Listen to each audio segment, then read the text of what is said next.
in previous years, and what will this say about the future of human rights in Iran?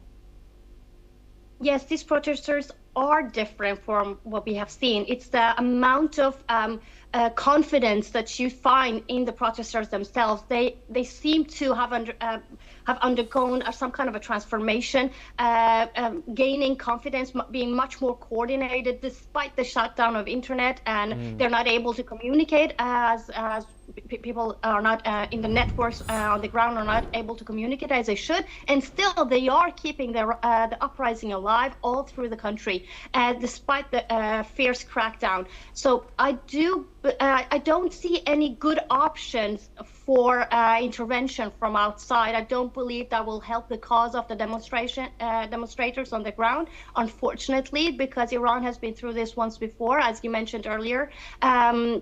That whenever the US has intervened in Iran, it has not brought about any democratic development in Iran. So this is a fight of the Iranian people, for the Iranian people, and for their freedom. And for us to better the circumstances in Iran, we have to go through a revolution that includes every minority in Iran, that includes every strata of society, every class. They all have to come together in a joint force.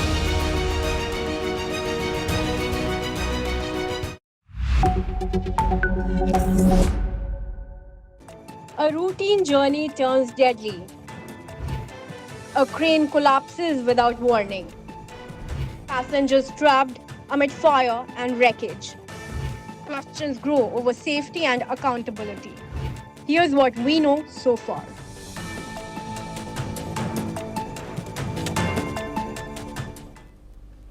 Hello and welcome. I'm Sima Katauga and you're watching another episode of Explained with me. At least 25 people have been reportedly killed after a construction crane fell on top of a moving train carriage at around 9 a.m. local time in Thailand. According to official records, the train was carrying at least 195 passengers and had departed from Bangkok, heading towards a province in northeastern Thailand. What followed was sudden, violent, and catastrophic. The collapse left at least 80 people injured, with the youngest victim just a year old. Several passengers were seriously hurt as the force of the impact threw people from their seats. One survivor, a member of the train staff, later described how he and others were briefly airborne when the crane struck the carriage. Authorities say that the governor of the State Railway of Thailand has now been ordered to carry out a thorough and comprehensive investigation into the cause of the accident. This tragedy unfolded in the Sikeo district of Nakhon Ratchasima province, which is about 230 kilometers or 143 miles northeast of Bangkok. The crane had been operating as part of an elevated high-speed rail project, one of several major infrastructure developments currently underway across Thailand. This particular project was being built directly above the existing rail line. Even now, part of the collapsed crane remains propped up by support stanchions which are designed to hold the new rail structure in place. Thailand's Prime Minister has since called for accountability, saying those responsible must be punished and held to account.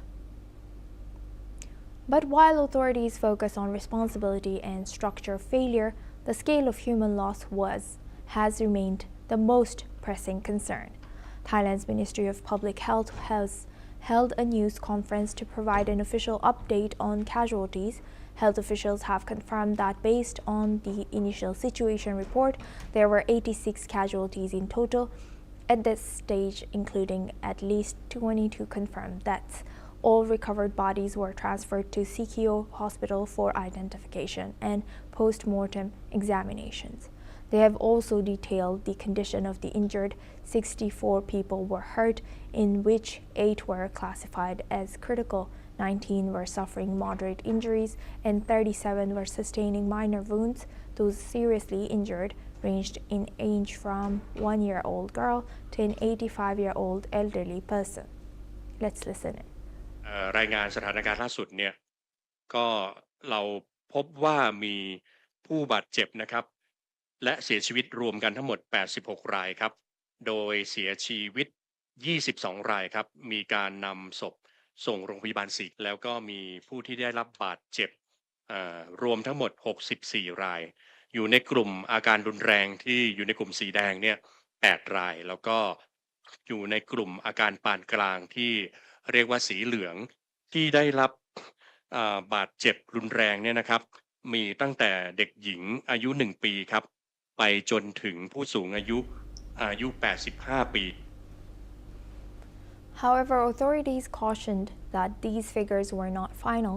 Police later confirmed that the death toll has risen further to at least 28 people. Rescue teams warned that more bodies could still be trapped inside the wreckage, raising fears that the toll may yet climb. Moreover, health ministry officials have added that emergency medical teams remain deployed, whereas hospitals are on high alert. Further updates will be released as recovery efforts continue. Now, the disaster has also drawn international attention, particularly from China. In a recent briefing, China has said that it places great importance on the safety of overseas infrastructure projects and personnel following the derailment in northeastern Thailand. Let's listen in. 我们注意到有关事故的报道，对事故造成人员伤亡表示慰问。中国政府高度重视项目和人员的安全。我们也正在了解情况。目前看呢，有关标段是由泰方企业在施工，事故的原因还在调查中。Meanwhile, Chinese officials have confirmed that they are closely monitoring the situation and also investigating developments as more information emerges. They've also clarified that the section of the project where the collapse occurred was constructed by a Thai company and that the exact cause of the accident is still under investigation. Shortly afterward, the Chinese embassy in Thailand also issued a further clarification. It said that no Chinese construction companies or Chinese workers were involved in the crane collapse, despite the project being part of a broader high-speed rail initiative which has been aimed to link Thailand and China. This devastating incident has once again raised broader concerns about construction safety in Thailand. Deadly construction accidents are not uncommon in the country. It has been a problem often linked to weak enforcement of safety standards and regulations. Crane collapses in particular have repeatedly made headlines in recent years. Last August, another crane collapsed on a different section of Rama 2 road, injuring 3 people and causing major traffic disruptions. Moreover, in November 2024, 6 people were killed after construction crane and concrete segments collapsed on Rama 2 road during expressway construction. This expressway was meant to connect Bangkok to southern districts. Earlier in March 2024, at least 6 construction workers were killed when a crane collapsed at a steel factory construction site in the eastern province of Rayong. As investigations continue and recovery operations remain underway, this latest disaster is intensifying scrutiny over safety oversight and project management. For now, the focus remains on recovering victims, supporting survivors, and answering a central question. How did a crane collapse onto a moving passenger train? And how can such a tragedy be prevented from happening again? That's all for this episode of Explained. Stay tuned as we bring you more in-depth insights and stories that matter.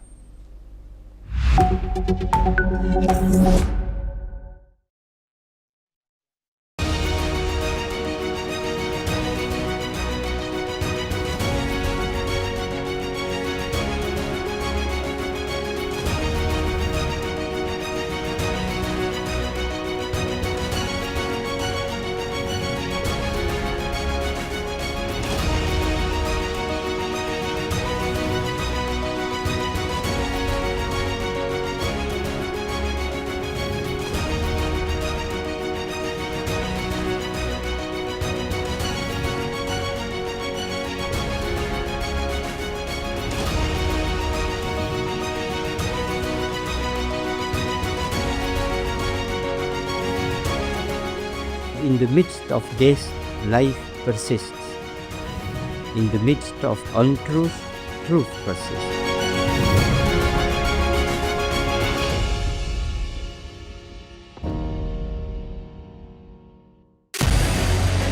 What we can do as the Interparliamentary Union to strengthen democracy, to promote human rights, to ensure that humanitarian law is respected. UN Security Council needs a makeover, a comprehensive reform, and India deserves a position there, a role there. Prime Minister Modi during Operation Sindoor made it amply clear that war has never been India's choice. We are with the side of peace. We are neither neutral nor indifferent. We are with peace. We would have dealt with US a whole lot on trade and those kinds of things, and that's not as certain these days. So we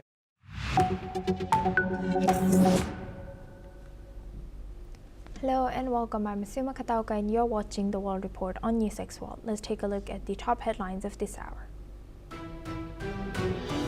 US President Donald Trump has dismissed remarks from Greenland's Prime Minister Jens Fredrik Nielsen after he reiterated Greenland's commitment to Denmark. Asked about the comments from Prime Minister Nielsen, Trump said that "I don't know who he is, but that will be a big problem for him." Bill and Hillary Clinton has said that they will not be testifying in the House Oversight Committee's Jeffrey Epstein investigation. Chairman of the House Oversight Committee threatens to hold the Clintons in contempt of Congress for refusing to testify. The planet logged its third hottest year on record in 2025, extending a run of unprecedented heat, according to US researchers and EU climate monitors. US President Donald Trump has now stated that a US takeover will be great for Venezuela as American oil companies formulate their re-entry strategy into the Venezuelan oil market. Independent human rights groups have stated that the death toll from the crackdown on protests in Iran has crossed 2,500 people. President Donald Trump tells Iranians to keep protesting, says help is on the way as US mulls strikes. Iran says US seeking pretext for military intervention. Iran official says 2,500 people are killed in the unrest.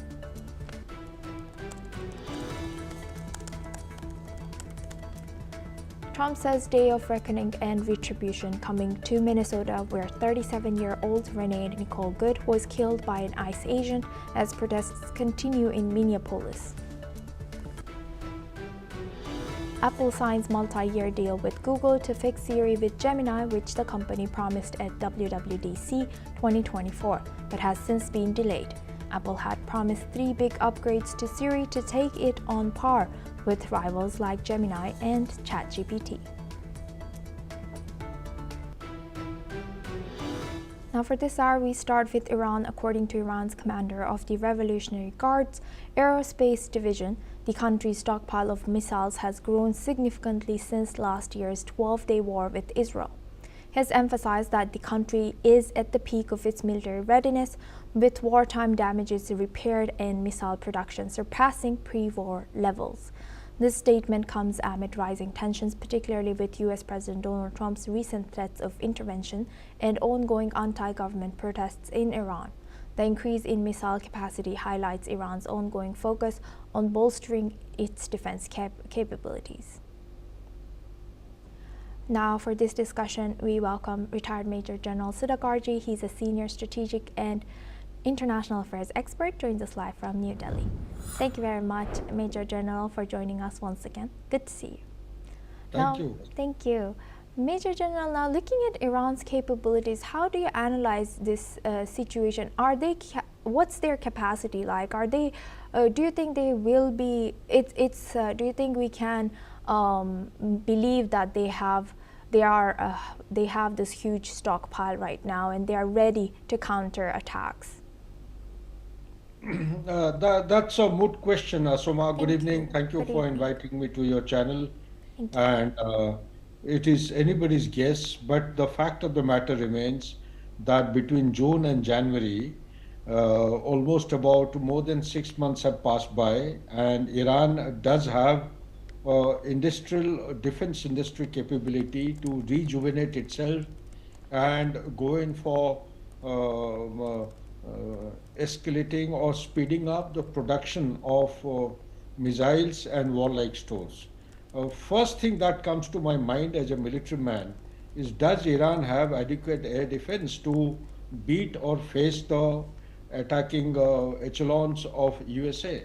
Because if you look at air resources or the resources of USA that have been mobilized, this is perhaps for the first time such loud threatening calls are being given by USA to carry out regime change and prohibit or stop Iran from going nuclear and whatever, and also bring in the Reza Pahlavi, who's exiled son of Shah, the eldest son, who's in USA, to bring him into Iran. But going by a very serious fact check, what actually emerges, Asoma, is that Iran has, yes, been able to consolidate, but that consolidation may not be good enough and big enough to face the challenges of USA.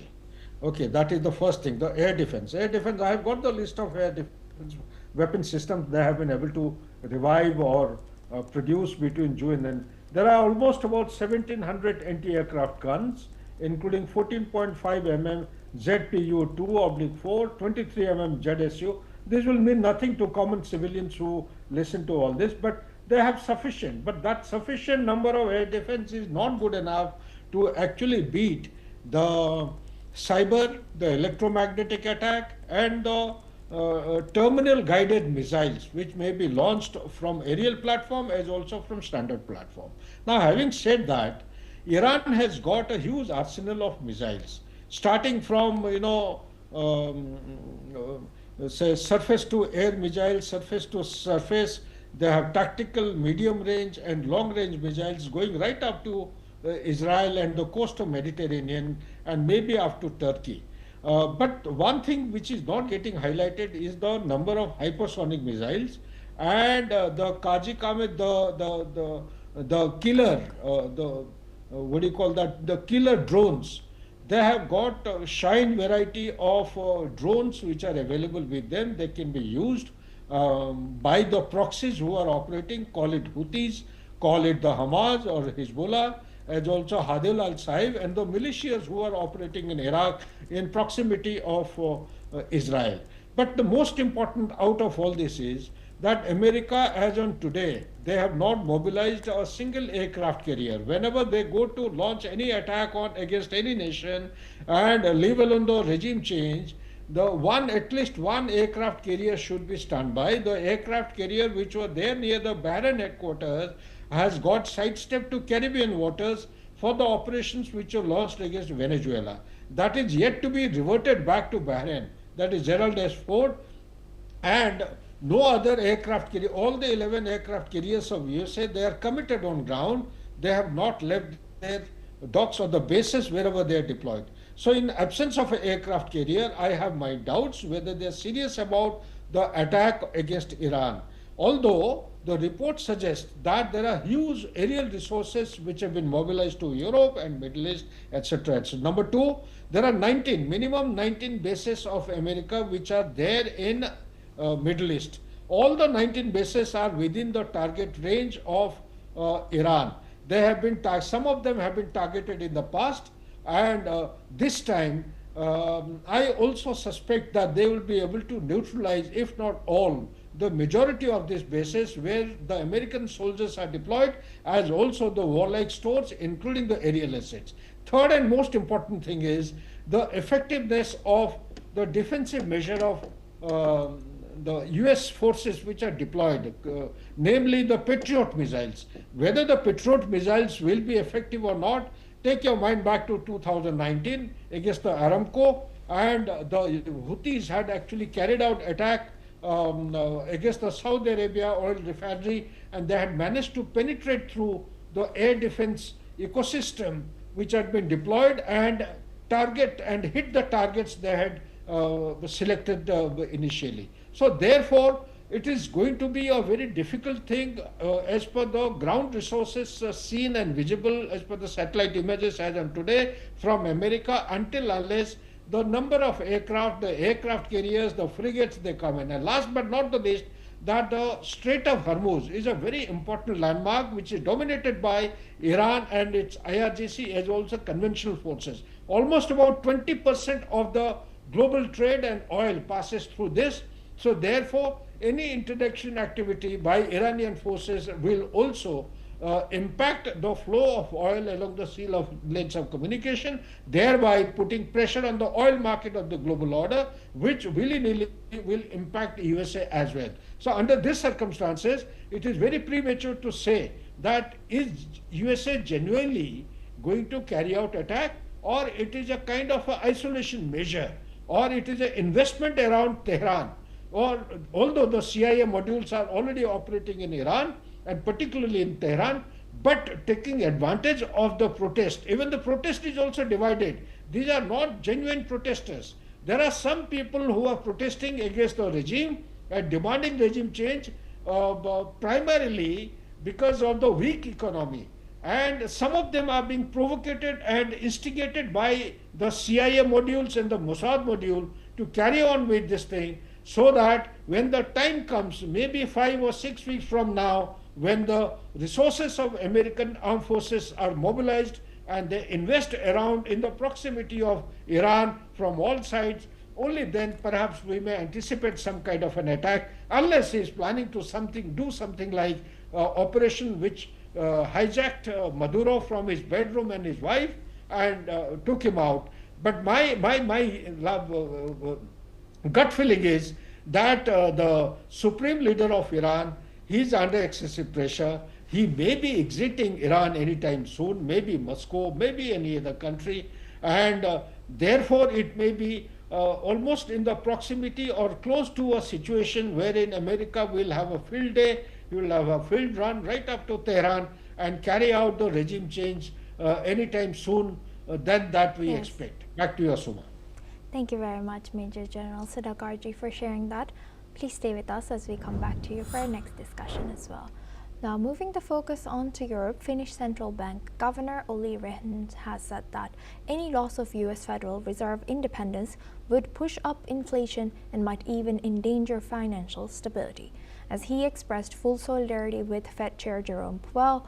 Meanwhile, Japan has declined to comment on the Bank of Japan's absence from a statement by other central banks supporting US Federal Reserve Chair Jerome Powell following the Trump administration's threat of criminal indictment. The joint statement supporting US Federal Reserve Chair Jerome Powell was signed by the heads of the European Central Bank, the Bank of England, the Bank of Canada, as well as the central bank chiefs of Sweden, Denmark, Switzerland, Australia, South Korea, Brazil, and France. However, BOJ was not among the major central banks that issued the joint statement backing the Powell. Now, for this discussion, we welcome back Major General Sudhakarji. He's a senior strategic and international affairs expert. Thank you very much, Major General, for staying with us. Now, can you tell us why do you think BOJ was absent from this particular joint statement, and what is the effect of this joint statement that's highlighted in this news now? Asuma, good question. We need to understand that the Federal Bank of USA, they, as per the Constitution of USA, they are entitled, they have been enjoying all throughout a degree of high autonomy and independence.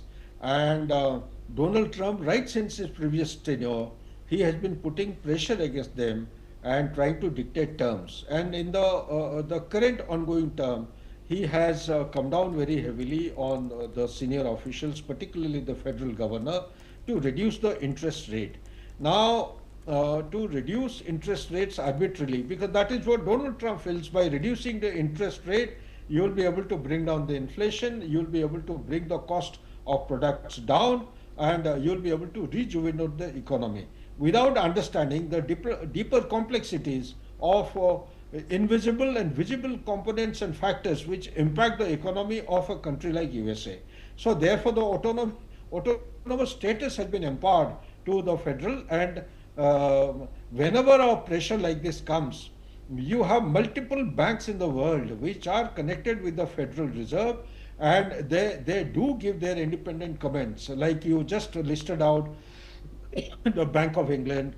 But Japan has been seen as a country, it has refrained from giving independent comment. It tries to remain away from controversial issues such as this. This is not the first time, it has happened earlier as well.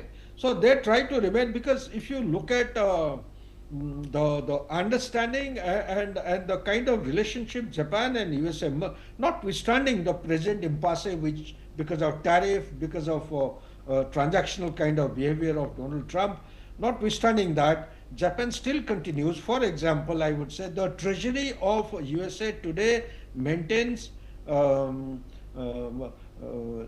those many bonds, or the value of the bonds in the treasury is equivalent to the debt that it has got, 38 trillion debt, or approximately up and down maybe by a couple of millions.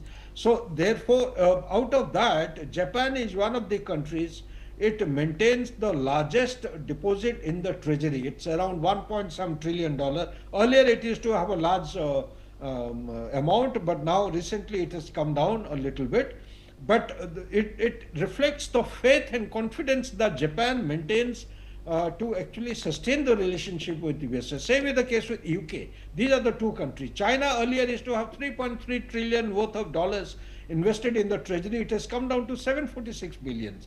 India is just about 232 billion. So what I'm trying to say is Japan is trying to walk the tightrope, trying to balance out by adopting or neutral or abstaining or refraining from giving any comment which may add on or compound the complexity, and also raise tension in the internal administration of USA, and put pressure on the president and the presidential secretariat, and also bring about a conflict between the Federal Reserve and the president.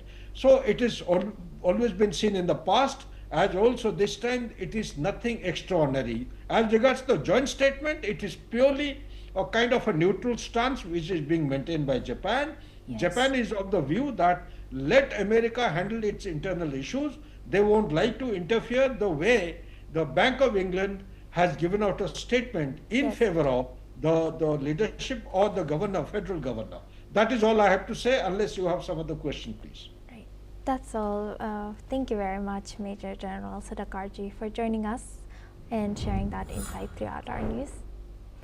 Now we move the focus on to Africa as Uganda heads to the polls today. Small business owners in the capital, Kampala, say they are hoping for a calm election after past votes were marked by tension and disruption. Mechanics vendors and market traders say campaign convoys and heavy security deployments during previous elections forced shops to close and kept customers away, cutting off income for workers who depend on daily earnings. Many fear the repeat if clashes or restrictions return around voting day. Uganda has been ruled by President Yoweri Museveni since 1986. Critics argue civic freedoms have narrowed in recent years, while authorities say election time restrictions are necessary to maintain order. Let's hear to what Ugandan citizens have shared. Zukira Bobi Wine yali ayitaawo, so manya abeera n'abantu bangi biki ate tiyagaasi n'abeera mungi. Ekirina engeri gye twaffectingamu wano teri mulimu gutambula, tiyagaasi dduka obimanyi ebibeerawo, oba mwoli mu kwekalakaasa oba toliimu emirimu giba mifu. So nga ffe bamakanika abakeera okuva ewaka tukole, kirina engeri gye kitutaaganya enfuna yaffe. Kuba ova ewaka ng'ozze kuyiiya kamere ka leero, olwo olunaku luba lukoze. Engeri gavumenti gy'egamba abantu okulonda badde eka, ate aba opposition bagamba basigalewo, ndabawaawo engeri y'obutakkaanya. Obuzibu buyinza okujjawo okusikangana emigwanga. Gavumenti egezaako okukuuma emirembe, ate bano bagezaako okukuuma nti bakuuma kalulu. Ekintu kyangirabye, buli muntu yandizze ewaka, naffe okusigala ku mirimu gyaffe nga tukola.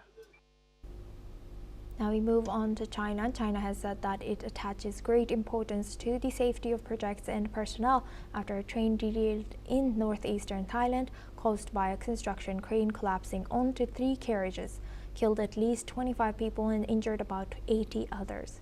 The accident took place in the Sikyo district of Nakhon Ratchasima province, 230 kilometers northeast of Bangkok, on a train from the capital bound for Ubon Ratchathani province. Let's listen into what the Chinese Foreign Ministry spokesperson has shared. 我们注意到有关事故的报道，对事故造成人员伤亡表示慰问。中国政府高度重视项目和人员的安全。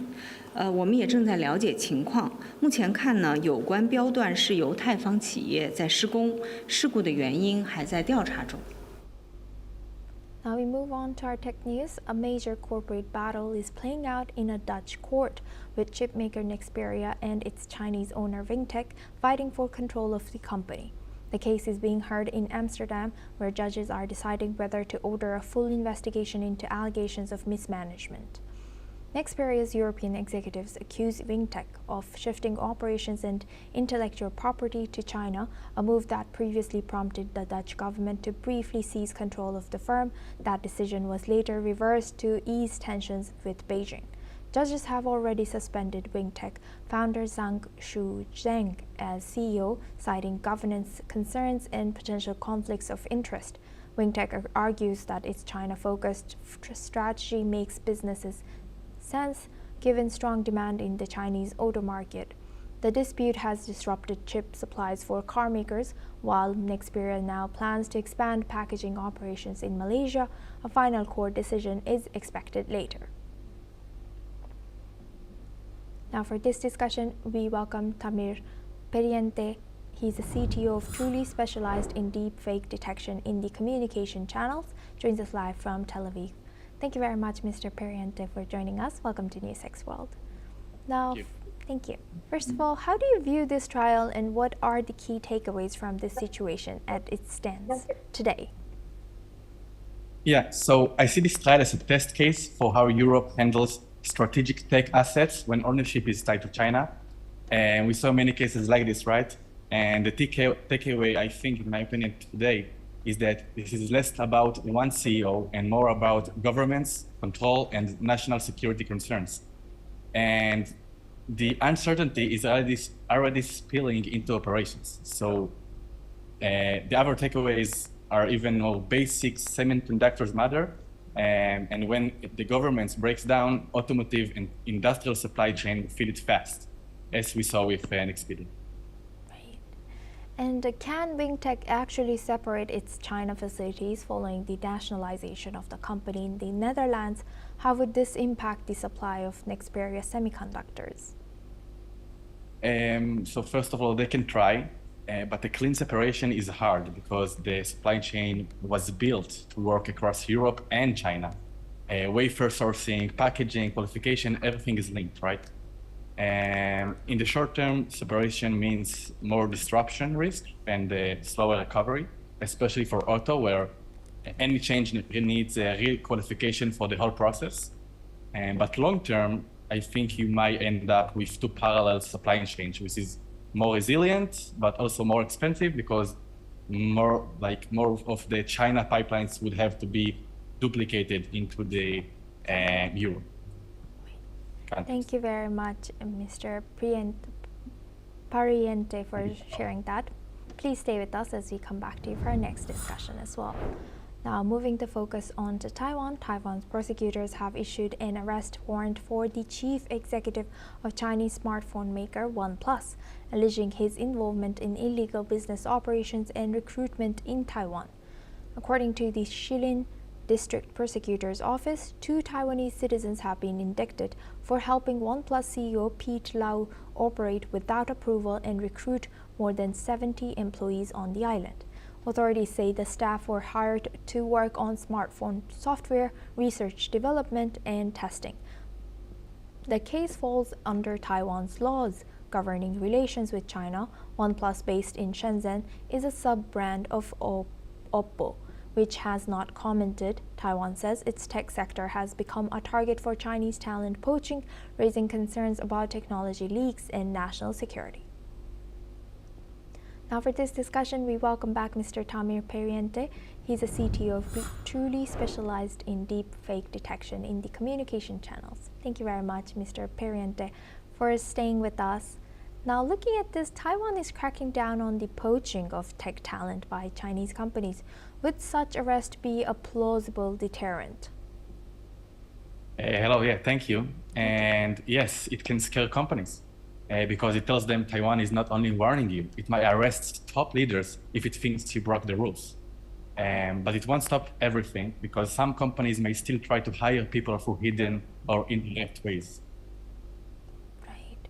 And for Taiwan, what else could they possibly do to resist the pull of Chinese companies snatching up all their top tech talent? So first, they can make enforcement stronger. Find and shut down front companies and secretly recruit engineers. Second, they can make it easier for engineers to stay. Better salaries, better projects, and more government support for R&D. And third, they can protect trade secrets, like first rate investigations and tougher punishments if someone steals technology. Right. Thank you for highlighting that and joining us, Mr. Periente. That is all for our discussion. That's all we have time for. Keep watching NewsX World for more news updates from around the world.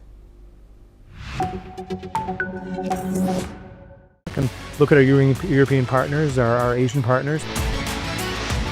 An opportunity to exchange, to have a dialogue, to have a debate on a different perspective on finding the solution of the conflict. First thing that is important to have a common ground, and that we do have with humanitarian laws and human rights, but also to say, okay, what does it mean for us as a country to act on these laws and how can we work together? When we realize that there's something wrong with democracy, the institutions and policies, values come together and we take stock, and it's possible then to improve and chart a new course for democracy. It's the people's right to self-determination, and if they want to be independent, they should be independent. We will not start a war against Greenland.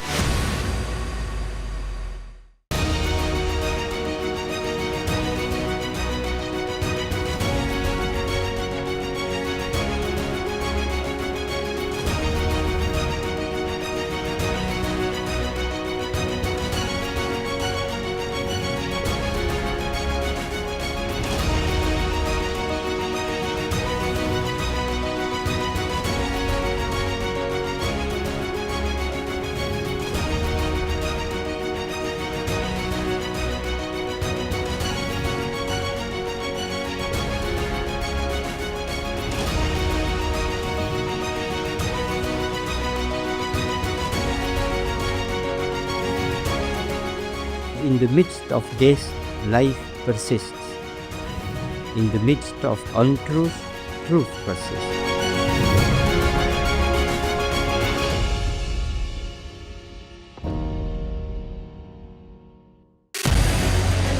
What we can do as the Interparliamentary Union to strengthen democracy, to promote human rights, to ensure that humanitarian law is respected.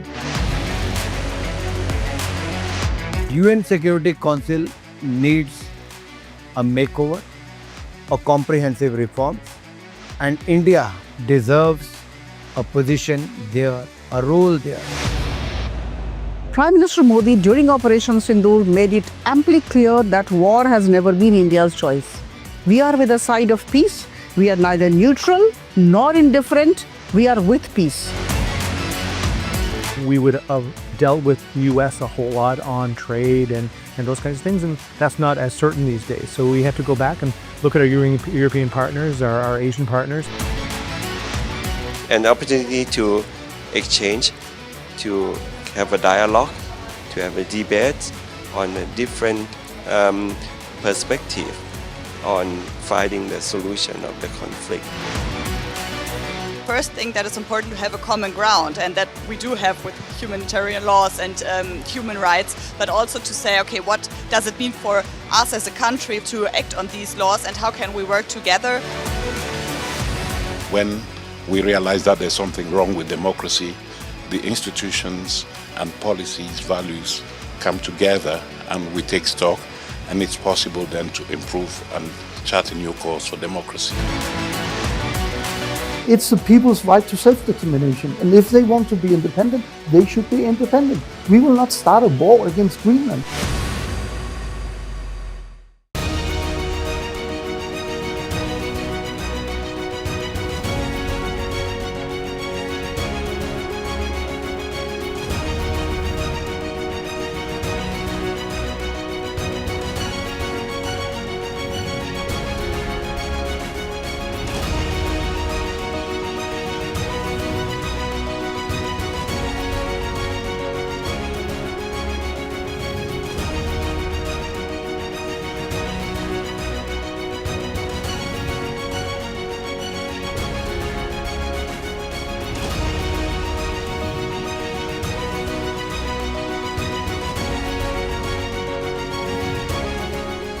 In the midst of this, life persists.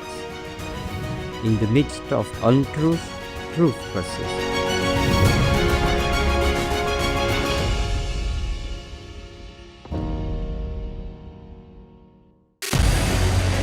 What we can do as the Interparliamentary Union to strengthen democracy, to promote human rights, to ensure that humanitarian law is respected. UN Security Council needs a makeover, a comprehensive reform, and India deserves a position there, a role there.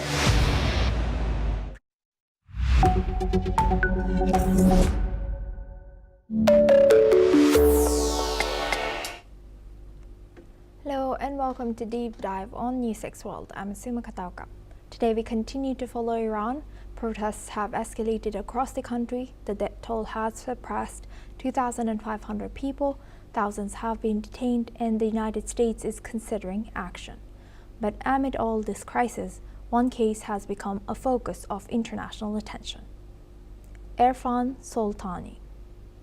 The unrest began over economic hardship, high inflation, job losses, and a collapsing currency.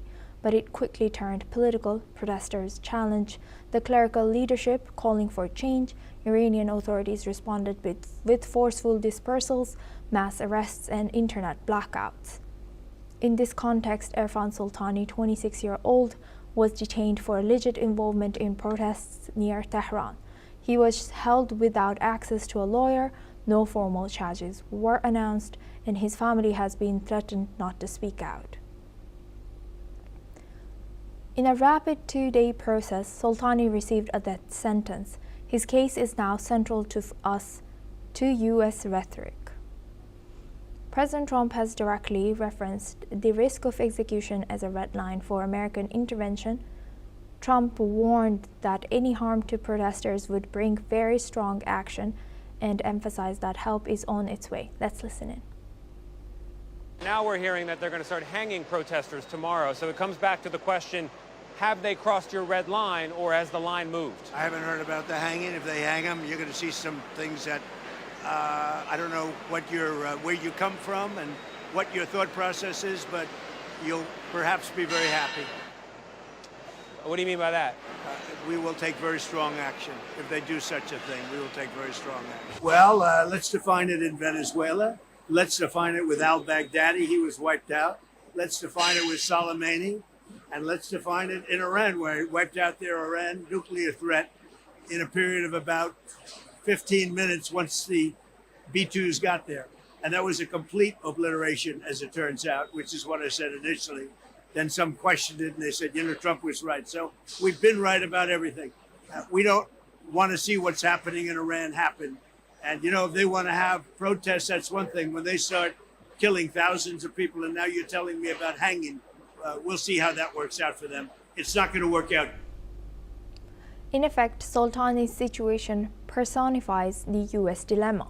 The question of whether to escalate or push diplomatic pressure before a military option is considered. Trump's administration is presenting him a range of options: diplomatic pressure and sanctions, economic pressures, economic measures against trading partners, limited airstrikes on military targets, larger military strikes against Iranian infrastructure.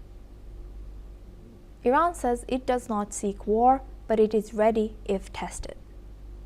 Authorities have accused the U.S. of trying to manufacture a pretext for intervention using protests like Sultani as leverage. State media reports arms and explosives seized from terrorists allegedly connected to foreign actors. The government frames the protests not as a popular movement, but as a foreign engineered threat. Furthermore, Iran's Revolutionary Guard's aerospace commander Mousavi has said that Tehran's missile stockpile has increased since June. Mousavi further warned that Tehran is at highest level of readiness to respond to any attack. But the big question remains: will U.S. military still strike Iran? Here are the options that now lay in front of the U.S. Option 1 is limited airstrikes target command centers or security infrastructure to deter without escalating full war. Option 2 is strategic strikes on RRGC and missile sites, high risk of retaliation across the region. Option 3 is economic and diplomatic pressure, sanctions, secondary tariffs, and isolation to increase pressure without fighting. Option 4 is broad regional conflict that involves U.S. bases, Israel, and Iranian proxies, and could escalate into widespread war. So what comes next? A U.S. strike could deter Iran, or it could unify hardliners and diplomacy and ignite a regional conflict. Sultani and other detainees have become symbols of Iran's crackdown and test the limits of U.S. intervention. Every move in the coming days will determine whether the crisis escalates or is contained. For this discussion, we welcome Mr. Adi Schwartz. He's a journalist and researcher at Bar Ilan University specializing in Middle East conflict, joins us live from Tel Aviv. Thank you very much for joining us. Welcome to NewsX World. Now, Thank you for having me. Thank you very much. Now, President Trump has warned of dire consequences if Iran executes protesters. However, this doesn't seem to have deterred the regime so far. What could these consequences look like?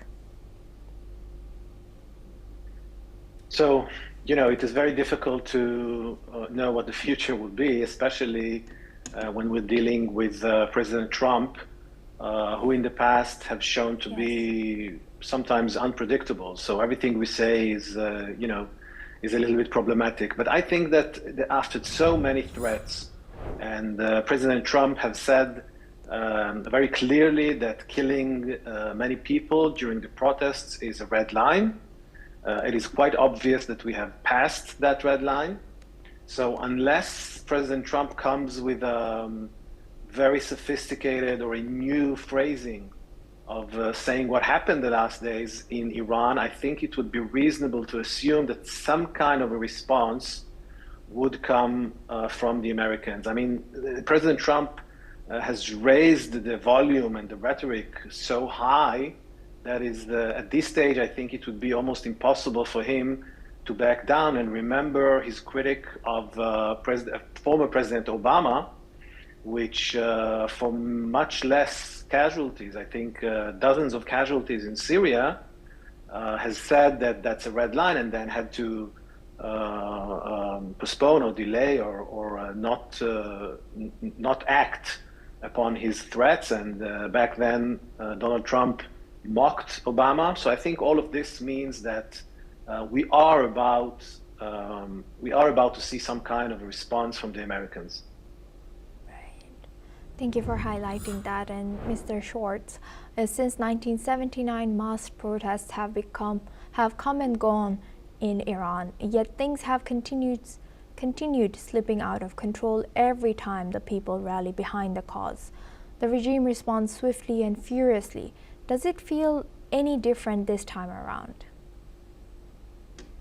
Well, I think that it does feel different. And by the way, it's always difficult to know exactly the moment when a regime falling apart. I'll give you an example from the Soviet Union. I think many people, even the most sophisticated, policymakers and Sovietologists, as they were called back then, even a few days or weeks or months before the collapse of the Soviet Union, they could not imagine such a scenario. So it's always very difficult to know. But I think it does feel different because, first of all, the regime is under sustained and very long sanctions and pressure from the outside. We know that the economic situation in Iran is very difficult. We know that the value of their currency is very low. Remember, everything started with a strike of the merchants in the bazaar. It's not a political per se strike at the beginning. And when people are hungry, when people are having problems finding work, etc., they have much less to lose. So I think, yes, it's still early to say what exactly will happen, but it feels different. I think one of the signals for that is that we have seen very brutal response, and we have seen already the Revolutionary Guard, which is the elite force of the regime. Everything was already put into the scene. So at least the regime considers what's happening as very dangerous. And if the regime considers it very dangerous, then the meaning is that they feel that, that they are about to lose control. So all of this means that we are in a very critical moment. We don't know what will happen in the next hours, the next days, but I think, like everybody else says, that this is one of the most volatile points in time since 1979, as you pointed out. Yes. That is so true. Thank you very much, Mr. Schwartz, for highlighting and laying it out all for us. And lastly, amid all of this, the only person who is losing so much seem to actually be the common citizen of Iran. So how can global superpowers intervene while ensuring that it doesn't hit the common people and citizens worse than it already has? Well, I think that you're absolutely right. I think it's a very tragic situation. It's a nation of almost 100 million people who's been actually terrorized and brutalized by their own regime. And to be honest, I think that nothing less than a regime change will be sufficient because, even if they stop shooting people in the streets, we already know that they're going to hang people. There are hundreds or perhaps even thousands of detainees. Nobody will know what will happen to them. They will just disappear, and their families will get a notice next week or next month that their loved one, has been died in mysterious circumstances. We know this playbook. It's a very, unfortunately, very known playbook. I think that nothing less than a change of regime will hopefully give a different future to Iran. Because this kind of regime, brutal, very violent, very theocratic and very conservative in its view of the outside world and all the havoc that they're causing all across the Middle East and even outside, in Asia, in Europe, in other places in other corners of the world. I think that the world would be much better off without this regime and hopefully sooner than later. Thank you for joining us, Mr. Schwartz from Tel Aviv, and sharing that insight with us on Deep Dive. That's all for now. Thank you for tuning in.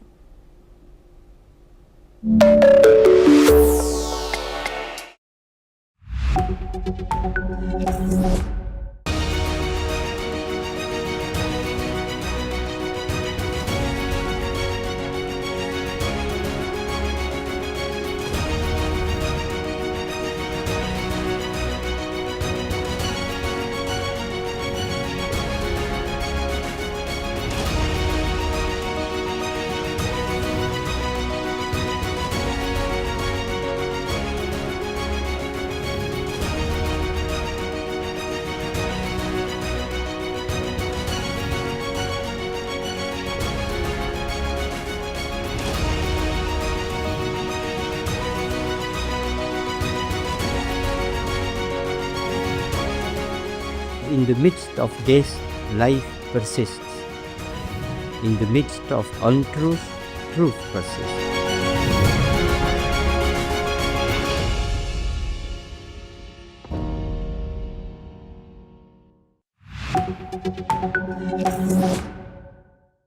The UN's top court opens landmark case.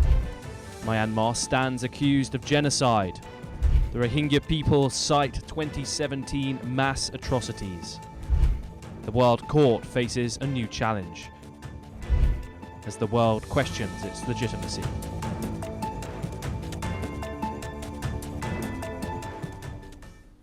Hello, I'm Thomas Porteous and you're watching another episode of Explained, where today the United Nations' highest court has begun hearing one of the most consequential genocide cases of modern times. At the Peace Palace in The Hague, judges at the International Court of Justice have opened proceedings into allegations that Myanmar committed genocide against its mostly Muslim Rohingya minority. For nearly 1 million Rohingya refugees scattered across camps in Bangladesh and Southeast Asia, these hearings are more than a legal milestone. They are a long-awaited moment of recognition, accountability and hope. To understand this case, we first need to understand who the Rohingya are and why they've been targeted. The Rohingya are a Muslim Indo-Aryan ethnic minority who have lived for generations in Myanmar's western Rakhine state, bordering Bangladesh. But despite centuries of roots in the region, the Rohingya are not recognised as citizens by Myanmar. Successive governments have labelled them illegal immigrants, even though many families trace their presence back hundreds of years. Being denied of citizenship, the Rohingya face severe restrictions on where they can live, travel, study, work, or even marry. In effect, they became stateless in their own homeland. Human rights groups have long warned that this systemic expulsion laid the groundwork for something far worse. This systemic discrimination set the stage for extreme violence. In 2017, Myanmar's military, known as the Tatmadaw, launched what it described as clearance operations following attacks by a small Rohingya armed group. What unfolded instead was a brutal campaign that forced more than 700,000 Rohingya to flee across the border into Bangladesh.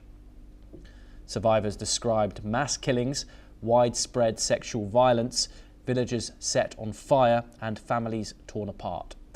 Entire Rohingya settlements were erased, and a UN fact-finding mission later concluded that there were reasonable grounds to believe that genocide, crimes against humanity and war crimes had taken place, calling the violence a textbook example of ethnic cleansing. Myanmar's authorities rejected those findings, insisted the military action was a legitimate counter-terrorism operation. But the international response did not end there. In a remarkable move, the small West African nation of Gambia filed a case against Myanmar at the ICJ in 2019, acting on behalf of 57 countries from the Organization of Islamic Cooperation. That Gambia argued that Myanmar had violated the Genocide Convention of 1948, to which it is a party. Under international law, genocide is considered a crime against humanity as a whole, meaning any state has the right and duty to act in such when crimes are alleged. The case is being heard at the International Court of Justice and the UN's principal judicial organ. Unlike criminal courts, the ICJ does not try individuals. Instead, it determines whether a state has breached its international legal obligations. The central question before the judges is whether Myanmar failed to prevent genocide and whether its actions or inaction amounted to a violation of the Genocide Convention.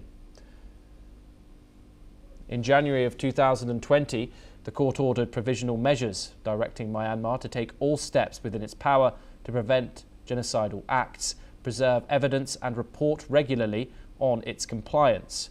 Myanmar challenged the court's jurisdiction, but in 2022, the judges ruled they were competent to hear the case.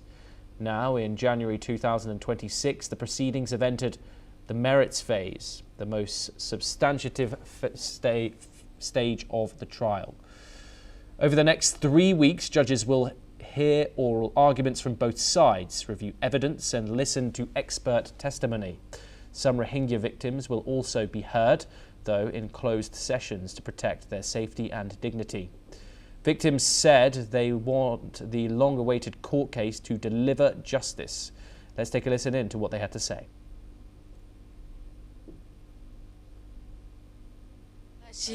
জেননিকে আরা বর্মামাদে জুলুম নির্যাতন high আরা মাবুন হাড়ি ফেলাইয়ে মাবুন এন্দিরে rape গজ্জে Ghadar ফুরাদি ফেলাইয়ে জিনিসপত্র লুটফাট গজ্জে গুড়া গুড়া fun হারিয়ে অনেক টালামালা দিয়ে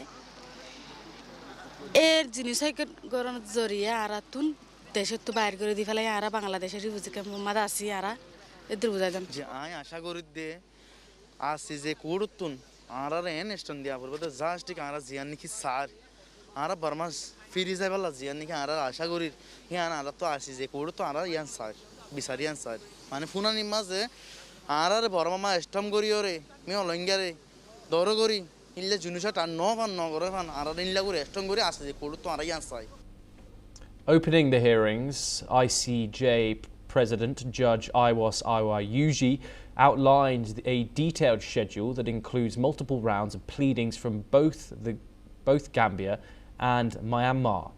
Speaking on behalf of Gambia, Attorney General and Justice Minister Dauda Jallow told the court that the case is not about abstract legal theory but about human suffering. He said Myanmar's military deliberately targeted the Rohingya with the intent to destroy the community, describing the alleged crimes as among the most brutal violations imaginable. Let's listen in to what he had to say. It is not about esoteric issues of international law. It is about real people, real stories, and real group of human beings, the Rohingya of Myanmar. They have been targeted for destruction. Myanmar is expected to argue that there was no genocidal intent and that the military response was proportionate and lawful, framing the events as part of an internal armed conflict. Far from the courtroom in The Hague, the hearings are being followed closely in Bangladesh's Cox's Bazar, home to the world's largest refugee camp. Nearly 1 million Rohingya live there in overcrowded and fragile conditions, many still traumatized by the violence they escaped. For them, the ICJ case has sparked renewed hope. Refugees say that even if the court cannot directly enforce its judgment, recognition of their suffering would be deeply meaningful. Many believe a ruling against Myanmar could help pave the way for justice, accountability, and eventually safe and dignified repatriation. The case also carries implications well beyond Myanmar. Legal experts say it could set important precedents for how genocide is defined, how intent is established, and how states can be held accountable under international law. Its outcome may influence other high-profile cases, including South Africa's genocide petition against Israel over the war in Gaza. At the same time, Myanmar's military leader, Senior General Min Aung Hlaing, faces a separate arrest warrant at the International Criminal Court for crimes against humanity related to the deportation and persecution of the Rohingya. Myanmar itself remains mired in instability following the 2021 military coup, which overthrew the elected government and plunged the country into widespread conflict. In a notable shift, the opposition National Unity Government has accepted the jurisdiction of the ICJ and acknowledged past failures that enabled grave atrocities against minority communities, including the Rohingya. That acknowledgement alone marks a significant departure from years of official denial. The alleged Rohingya genocide trial is far from over. Even after the hearing concludes, there will be years of legal battles, arguments, and judgments. The case forces the international community to confront a fundamental question. If genocide is a crime that concerns all of humanity, who will be held accountable when it occurs? The bigger question, one of the rehabilitation and relief, demands answer, and for the Rohingya, justice may be delayed, but at The Hague, the world is finally listening. Well, that's all that we have time for on this episode of Explained. Stay tuned as we bring you more in-depth insights and stories that matter.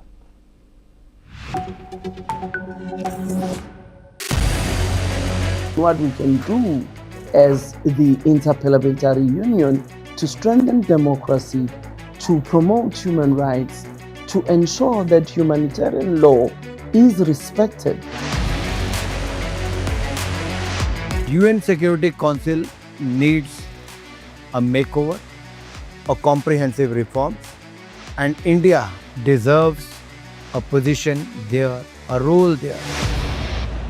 Prime Minister Modi during Operation Sindoor made it amply clear that war has never been India's choice. We are with the side of peace. We are neither neutral nor indifferent. We are with peace. We would have dealt with US a whole lot on trade and those kinds of things, and that's not as certain these days. So we have to go back and look at our European partners, our Asian partners. An opportunity to exchange, to have a dialogue, to have a debate on a different perspective on finding the solution of the conflict.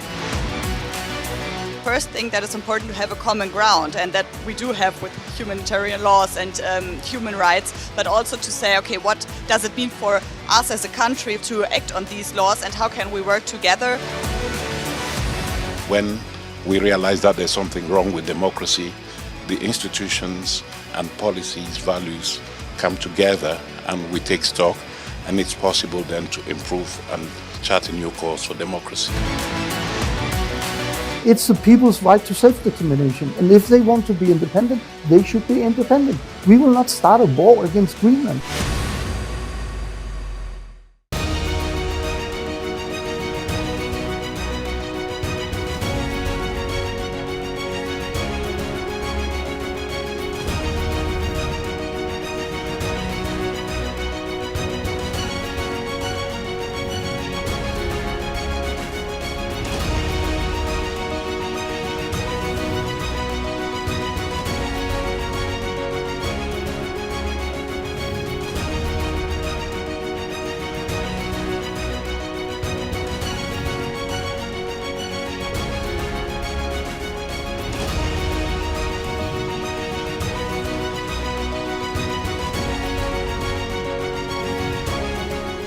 In the midst of this, life persists. In the midst of untruth, truth persists.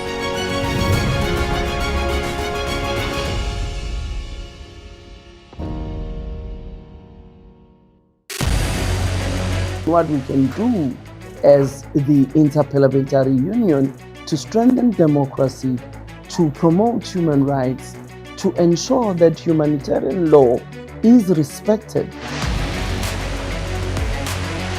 UN Security Council needs a makeover, a comprehensive reform, and India deserves a position there, a role there. Prime Minister Modi during Operation Sindoor made it amply clear that war has never been India's choice. We are with the side of peace. We are neither neutral nor indifferent. We are with peace. We would have dealt with US a whole lot on trade and those kinds of things, and that's not as certain these days. So we have to go back and look at our European partners, our Asian partners. An opportunity to exchange, to have a dialogue, to have a debate on a different perspective on finding the solution of the conflict.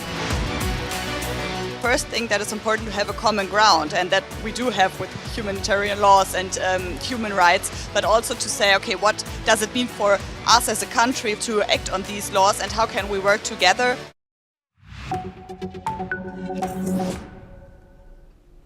Hello and welcome, I'm Suma Katauka and you're watching The World Report on NewsX World. Let's take a look at the top headlines of this hour. US President Donald Trump has said that the United States needs Greenland for national security and to strengthen NATO's effectiveness. Without it, Russia or China could gain control, and anything less than US ownership is unacceptable. Independent human rights groups have stated that the death toll from the crackdown on protests in Iran has crossed more than 2,000 people. A senior Iranian official has warned that the U.S. against military action, saying Iran would strike American bases if attacked. Tehran has reportedly asked its regional leaders, including Turkey, to prevent any military escalation by the United States. Bill and Hillary Clinton have said that they will not be testifying in the House Oversight Committee's Jeffrey Epstein investigation. Chairman of the House Oversight Committee threatens to hold the Clintons in contempt of Congress for refusing to testify. US President Donald Trump has now stated that a US takeover will be great for Venezuela as American oil companies formulate their re-entry strategy into the Venezuelan oil market. According to French official statements, France's Interior Ministry has banned 10 British far-right activists from entering or remaining in France after determining their actions could incite violence and seriously disrupt public order. Trump says day of reckoning and retribution coming to Minnesota, where 37-year-old Renee Nicole Good was killed by an ICE agent as protests continue in Minneapolis. Apple signs multi-year deal with Google to fix Siri with Gemini, which the company promised at WWDC 2024 but has since been delayed. Apple had promised 3 big upgrades to Siri to take it on par with rivals like Gemini and ChatGPT. Now for this hour, we start with Iran. Iran held a mass funeral in Tehran for individuals who were killed in recent protests. Trucks carrying coffins moved through crowds, many holding photos of Supreme Leader Ali Khamenei. As local state media reported, the funeral included more than 100 civilians and security personnel. Rights group HRANA says it has verified the deaths of 2,403 people, protesters, and 147 government-affiliated individuals. As protests continue, dozens of Iranians arrived in Turkey through the Kapikoy border, taking their belongings and boarding vehicles to nearby towns. Many refused to speak to media, fearing repercussions.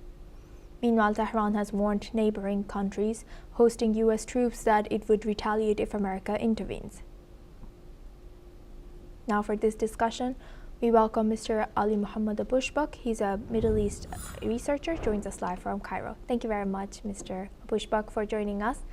Good to see you. Now thank you. Now looking at this, as the situation escalates, what are we to believe? Some media portrays it as like so many people in Iran are unhappy and protesting against the regime, and then we see Iranian media, and of course Iranian media says otherwise. Thank you, Uzma, for having me. Thank you. The situation on the ground is really fragile. At the time, Iran is still has some blackout for the internet. I tried to, despite the news they said they are unblocked the internet up to now. I could try to contact a friend from Iran. Till now, there is no internet service. First. Secondly, the protest is still ongoing. According to the Iranian media, the protest is reduced than before, but I guess it's still a protest. The people still they're talking to the street up to now. And today they are going to a funeral. They consider it as supporting for the protest for the regime. In fact, what is happening? Iranian regime try to counter the protester, trying to counter the demand of the civilians on the ground who's asking and pursuing for better life. Regime is allow for its supporter to protest, and that's created chaos. And I guess this is a very stupid point, regime following it, because during the Arab uprising we have seen several of regime, they are following the same stage, like asking for their supporter to protest and to show their support to the regime and to the government, but ultimately they fail, and ultimately the regime collapse. And in my opinion, Iran is doing a very wrong method and a very wrong way to addressing the protest and to ask, to listen and reforming the policy on the internal policy. These things will escalate the violence, in my opinion, between the opposition and between the supportive from the regime. And Iran really now in very deep crisis. All the Western country, they are yesterday they called for the Iranian ambassador, and they are showing them their rejection for using for forcing and suppressing the protester on the ground, which make it more difficult for Iran to handle the situation.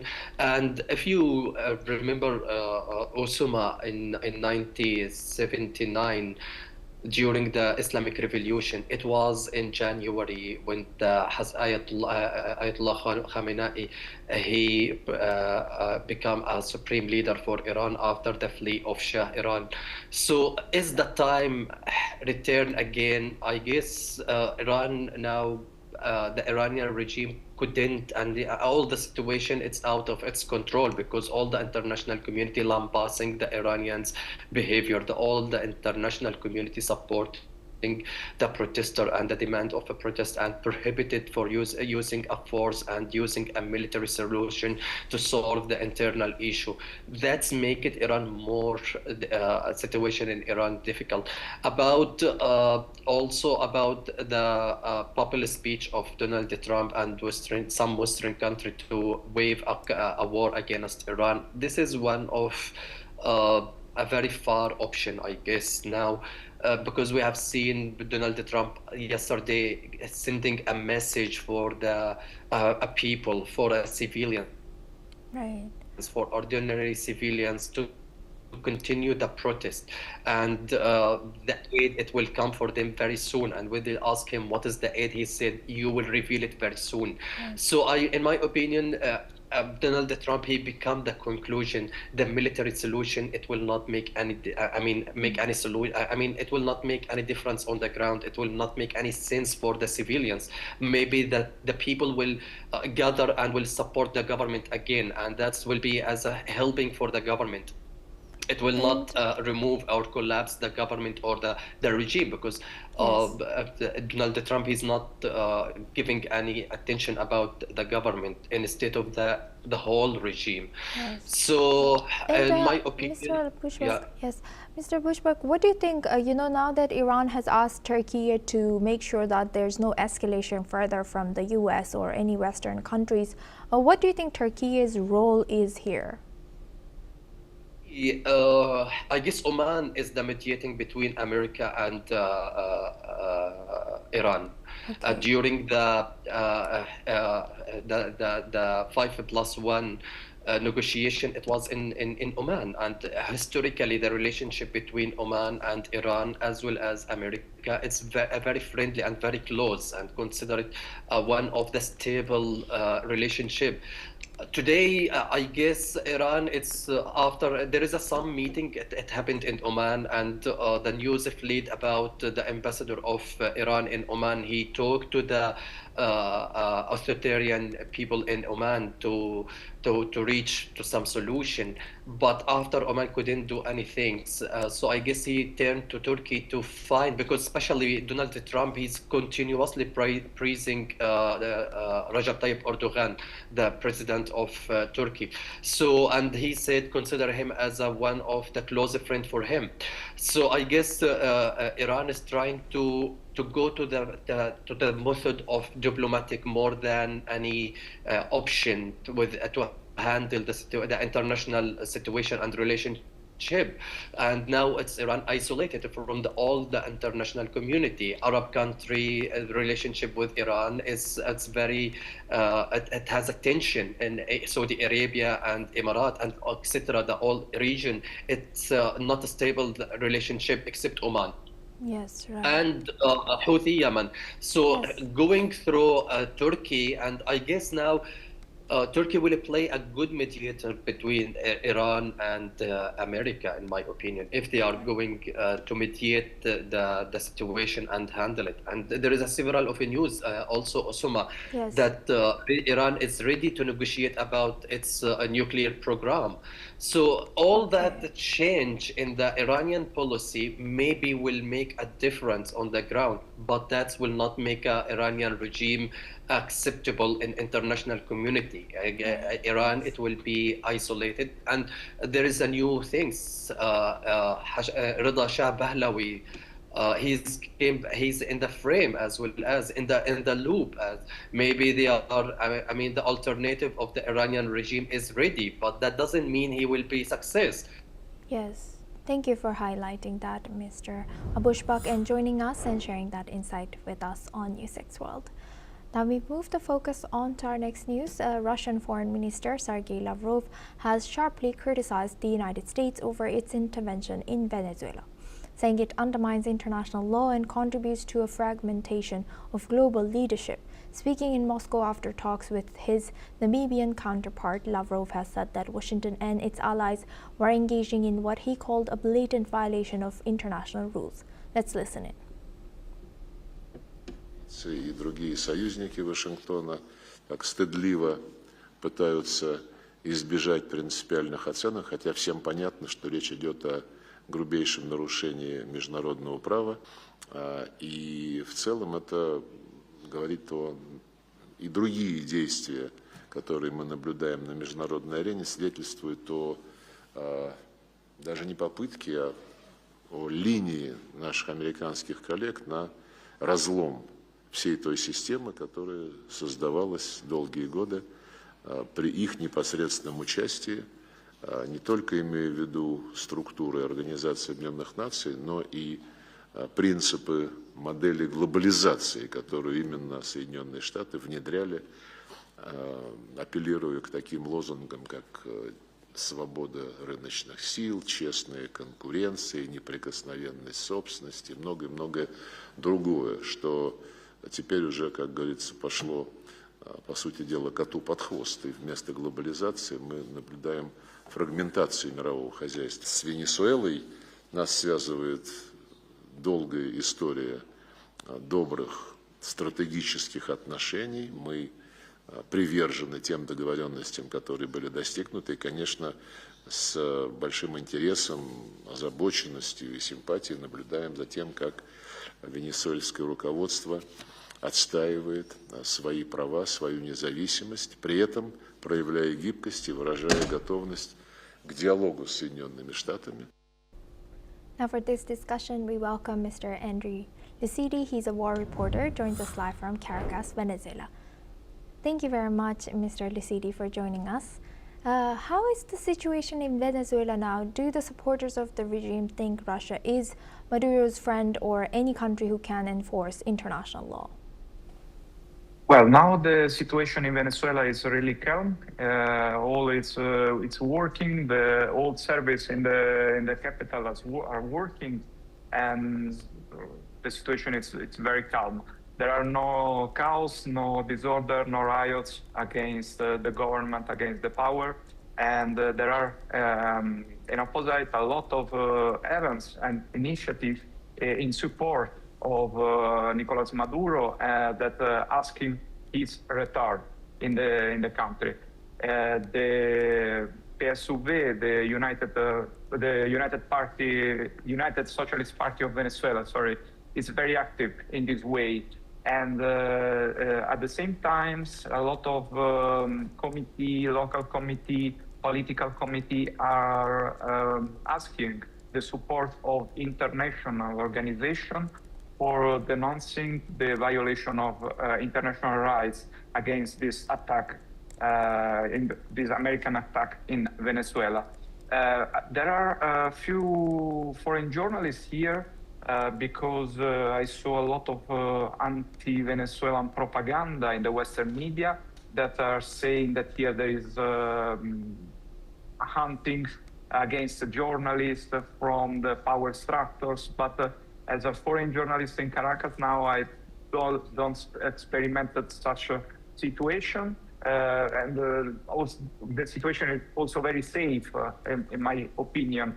I was able to work in Caracas in any way without any problem with the local police or local authorities. This is very important also because I'm thinking that now the authorities want to denounce such situations, so the violation of the international law.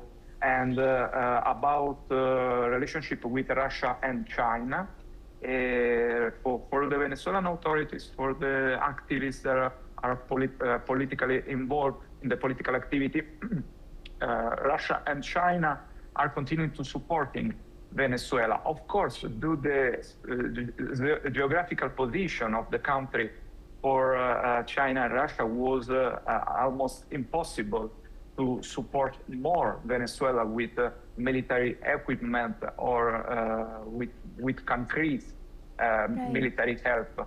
Yes. But the political supporting is continuing right now.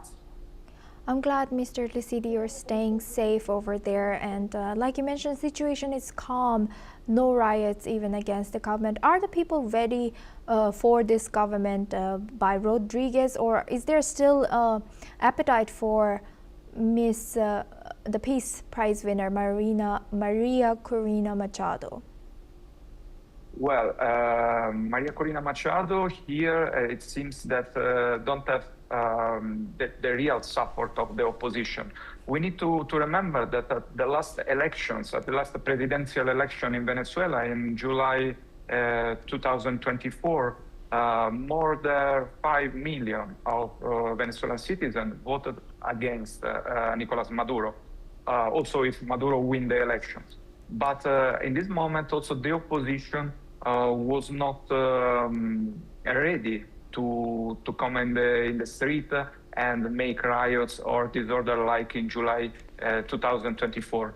This means that also I have done a lot of interview in the streets, and also people that are hoping for a regime change. We can say also for them, what's happened with the American attack, it's not acceptable. And of course, Maria Corina Machado, a person that was praying Trump for attacking Venezuela, now it's not, I think it's not popular also among the opposition. That's so interesting. Because, yes, because of course, such attack, it's not an attack only against Nicolas Maduro, but against the sovereignty of the country. 100%, and the opposition, it's reading also, some part of the opposition is reading this as today was an attack against Nicolas Maduro, but tomorrow is we accept such attack against our sovereignty.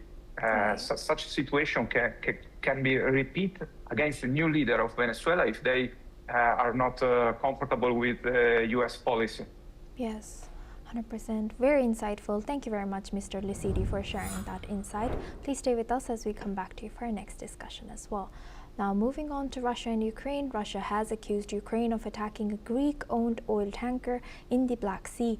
The Russian Defense Ministry has said that the tanker, named Matilda and sailing under the Malta flag, was struck by 2 Ukrainian drones about 100 kilometers off of the city of Anapa in Russia's Krasnodar region. The attack comes a day after Athens condemned incidents involving 2 Greek tankers, Matilda and Delta Harmony, but did not blame any country. Russia claims the drone strike targeted the Matilda specifically, and details on damage or casualties have not been confirmed. This incident raises tension in the Black Sea, a region already under heightened alert due to the conflict between Russia and Ukraine. Now, for this discussion, we welcome back Mr. Andriy Licidi. He's a war reporter, joins us live from Venezuela. Thank you very much, Mr. Licidi, for staying with us. Now, thank you. Now, looking at this, as Russia and Ukraine's fighting continues, do you think that this is spilling over into Black Sea, and if this is further, continues like this from both sides, attacks on ships in Black Sea, which countries will be the first to be involved then? Is this inevitable? Well, now we are seeing an escalation in the sector of tanker because this attack in the Black Sea, it's only the last, but in the last weeks, we saw a lot of hostile actions against tanker like the tanker Marinera, the ex-Bella One, that was a Russian tanker, was seized by the United States in the Atlantic Ocean. And of course, for Ukraine, now it's important to hit such ships, especially the tanker that are accused to be part of the so-called Russian Black Shadow Fleet, the Russian Shadow Fleet. And in the fact, we are in front of attacks against civilian ships because tankers are civilian ships and often are also not Russian tankers with other flags like Venezuelan flags or Caribbean flags, Aruba, for example, and other Panama and other countries like this. But for Ukraine, of course, it's an easy target, and it's important also for their internal propaganda. I saw in the last days also an escalation on the amount of drone attacks against the Russian cities in the south of Russia, like Voronezh, like Krasnodar, like Rostov. In this region, in the last days, the amount of drone attacks was increased very high. And also some civilians buildings were hit by these attacks. For the Ukrainian side, the drones at the moment remain the best option for long-range attacks in the deep Russian territories. But of course, the Russian air defense system is working.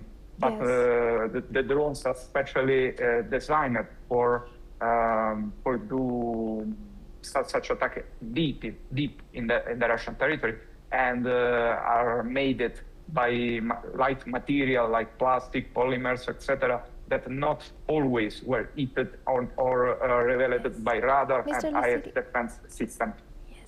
Mr. Lucidi, unfortunately, we are running out of time for this discussion, but thank you very much for sharing that insight with us on NewsX World from Venezuela. Now we move the focus on to Greenland. US President Donald Trump has again repeated his claim that he wants to gain control of Greenland, as he argues that the island is key for US military strategy and claims Denmark has not done enough to protect it. The European Commission's President Ursula von der Leyen has said that there is a strong relationship between the EU and Greenland and that Greenlanders could rely on the EU's support. She also has emphasized that the security of the Arctic region is a key topic for the EU.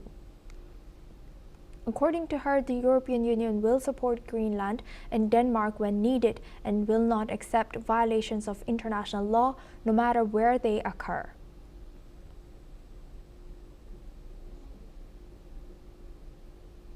French President Emmanuel Macron has warned that if the United States seized Greenland from Denmark, it would trigger a wave of unprecedented consequences.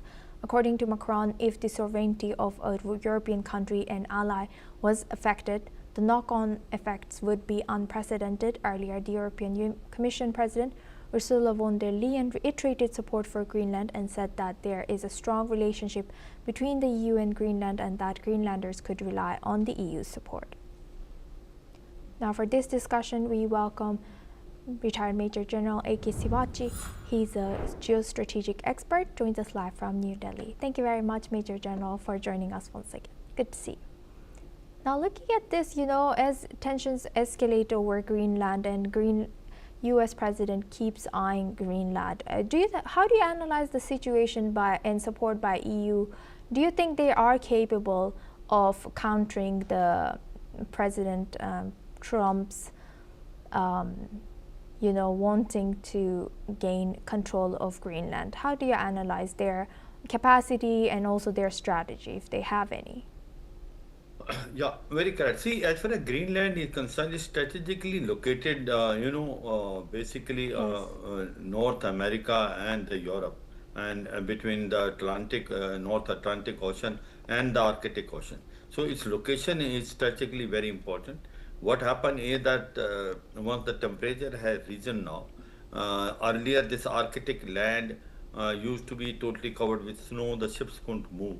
Now, with the melting of snow, the new sea lanes have come, and it's a shortest route coming basically from Europe to the North America. Now, the point is that Greenland is autonomous region of Denmark, but it is very rich in resources. There are oil, gas. There is also, there are also chances that it may have critical minerals.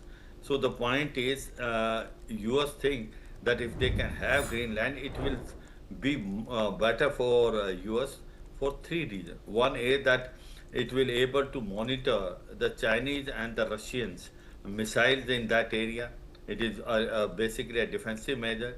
Second thing is able to control the resources which are there in Greenland. It is partially proprietary, only about 56,000, a very vast land.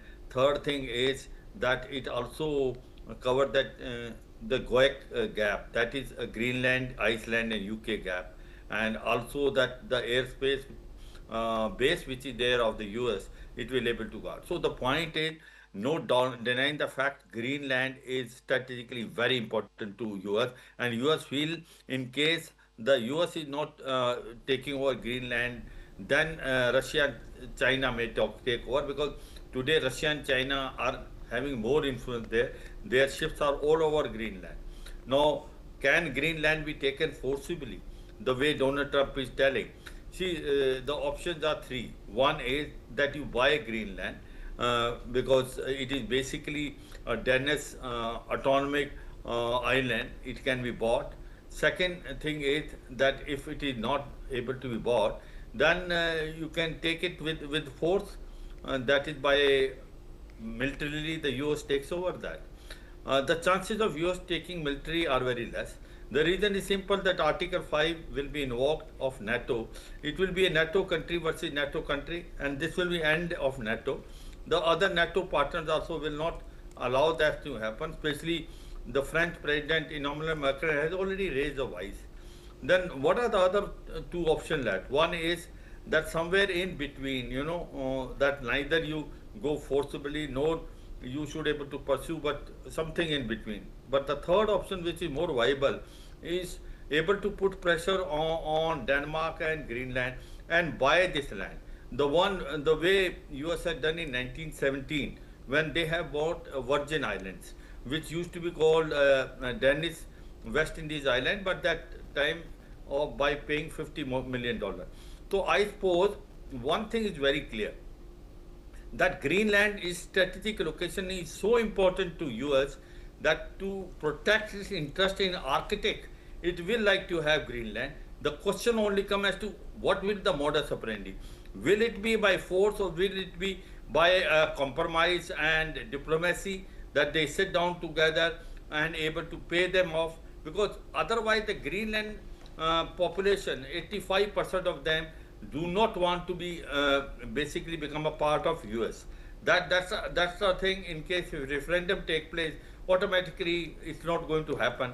But slowly and steadily, the USA can manipulate. USA can indirectly put pressure on Denmark and Iceland, and it can show that how he can do a development in Greenland. Possibility of this option is very high. But certainly one thing is very clear: Greenland is very, very important for US, and US has already shown their intention that whatever it may come, they will have this Greenland in future. Because if US does not take Greenland, then you find the Chinese and Russian coming there, and this is located in such a way that if they want to keep a surveillance on the missile of basically of China and of Russia, then for the defensive purpose, they say this Greenland is very, very important, and also to cover that gap, that is Greenland, Iceland and UK gap, which is existing there. The Greenland is sitting almost in the center of it. I suppose, considering all this, the time will only tell as to how USA takes over Greenland. But one thing is certain, that Greenland will be taken by US, maybe by diplomacy, or the last resort will be military option, to me, which seemingly looks to be a very, very less, because he will able to pursue it, he will able to buy it by spending a lot of money, and in the way he has bought Alaska, the way he bought Virgin Island in 1917. Right. Yes, thank you for highlighting that. With that, I would like to thank retired Major General A.K. Sivachi for joining us from New Delhi and sharing that insight. Now we move on to tech news. Ryanair has ruled out equipping its aircraft with Elon Musk's Starlink satellite internet, citing higher fuel costs and limited passenger demand.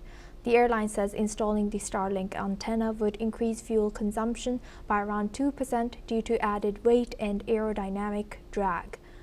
Ryanair also argues that most of its flights last about an hour, making paid in-flight Wi-Fi unnecessary for its customers.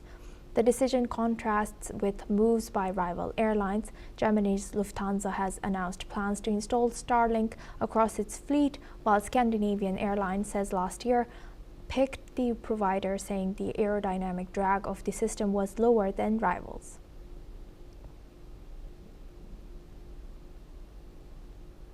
That's all we have time for. Keep watching NewsX World for more news updates from around the world.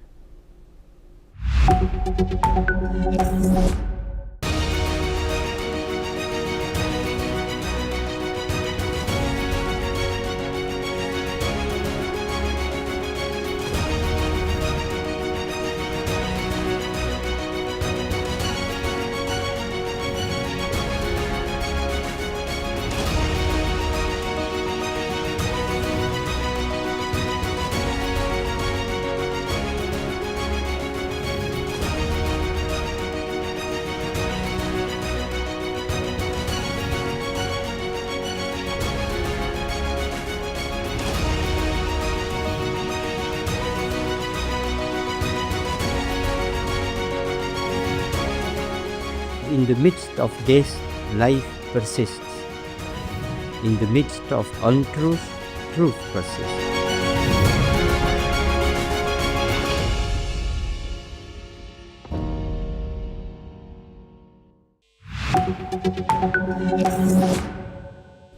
Hello and welcome. I'm Kriti Mehta and you're watching the World Report on NewsX World. Let's start with a check of the top headlines this hour. US President Donald Trump has dismissed remarks from Greenland's Prime Minister Jen Fredrik Nielsen after he reiterated Greenland's commitment to Denmark. Asked about the comments from Prime Minister Nielsen, Trump said, "I don't know who he is, but that will be a big problem for him." Bill and Hillary Clinton say they will not be testifying in the House Oversight Committee's Jeffrey Epstein investigation. Chairman of the House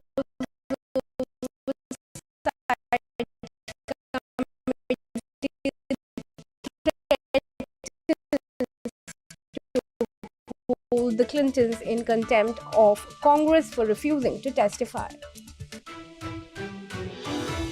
The planet logged its third hottest year on record in 2025, extending a run of unprecedented heat, according to US researchers and European Union climate monitors. US President Trump has now stated that a US takeover will be great for Venezuela as American oil companies formulate their re-entry strategy into the Venezuelan oil market. Independent human rights groups have stated that the death toll from the crackdown on protests in Iran has crossed 2,500. US President Donald Trump tells Iranians to keep protesting, says help is on the way as US multi strikes. Iran says US seeking pretext for military intervention. Officials say more than 2,500 killed in unrest. Trump says day of reckoning and retribution coming to Minnesota, where 37-year-old Rennie Nicole was killed by an ICE agent as protests continue in Minneapolis.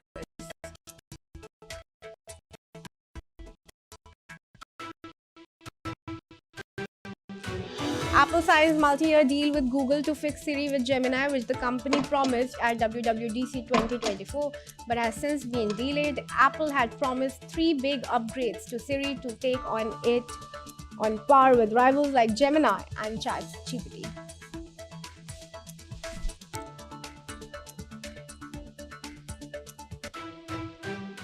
Alright, viewers, according to reports now, Chinese customs authorities told customs agents this week that NVIDIA's H200 artificial intelligence chips are not permitted to enter China. Chinese government officials also summoned domestic technology companies to meetings where they were explicitly instructed not to purchase the chips unless necessary. This comes as the Trump administration gave a formal green light to China-bound sales of NVIDIA's second most powerful AI chips, but with some regulations. According to the regulations, NVIDIA will need to certify there are enough H200s in the US, while Chinese customers must demonstrate sufficient security procedures and cannot use the chips for military purposes. Joining me now in this discussion is Mithali Nikori, who is an economist from New Delhi. Thank you very much, Ms. Nikori, for joining me in this discussion. How do you assess the situation when China says that these imports are not going to be allowed? So basically what we're finding is that the Chinese government has informed technology companies in China that there is a specific range of H200 chips which are manufactured by NVIDIA, and it is not permitting the use of these chips in civilian use.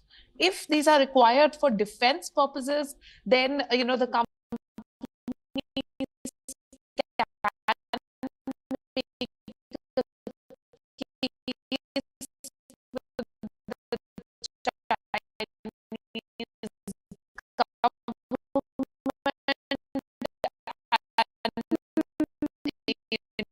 inform them that there is absolutely no alternative. But Trump has said that these chips will only be provided should they not be used by the military in China. That's a very clear specification that Trump has made, that the chips will only go on sale if China can assure that H200 chips will not be used in Chinese military work. Exactly, which essentially means that these chips cannot be used in China for any purpose, because while the US is blocking their sale, China has also directed companies not to use them for commercial purposes. So essentially, Chinese companies will now be using locally manufactured chips, will be looking at those for the electronics, semiconductor, as well as AI applications. All right. Where does US stand to gain from this chip export? So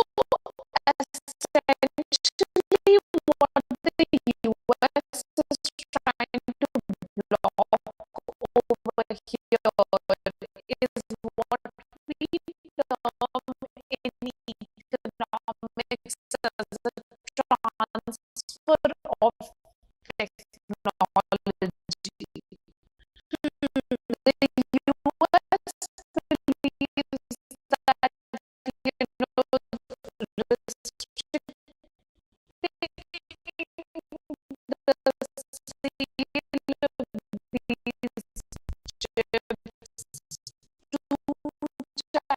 Chinese companies will essentially stop the Chinese companies from innovating further, especially in the AI war that is sort of on between China, the US, and other countries. And they feel that, because of the computing power of these chips, the superior computing power of these chips, China will not be able to innovate further on its AI technologies. However, China does have its own, AI chip development infrastructure, which is extensive. At this point in time, very little is known about it in, the mainstream US media and the Western media.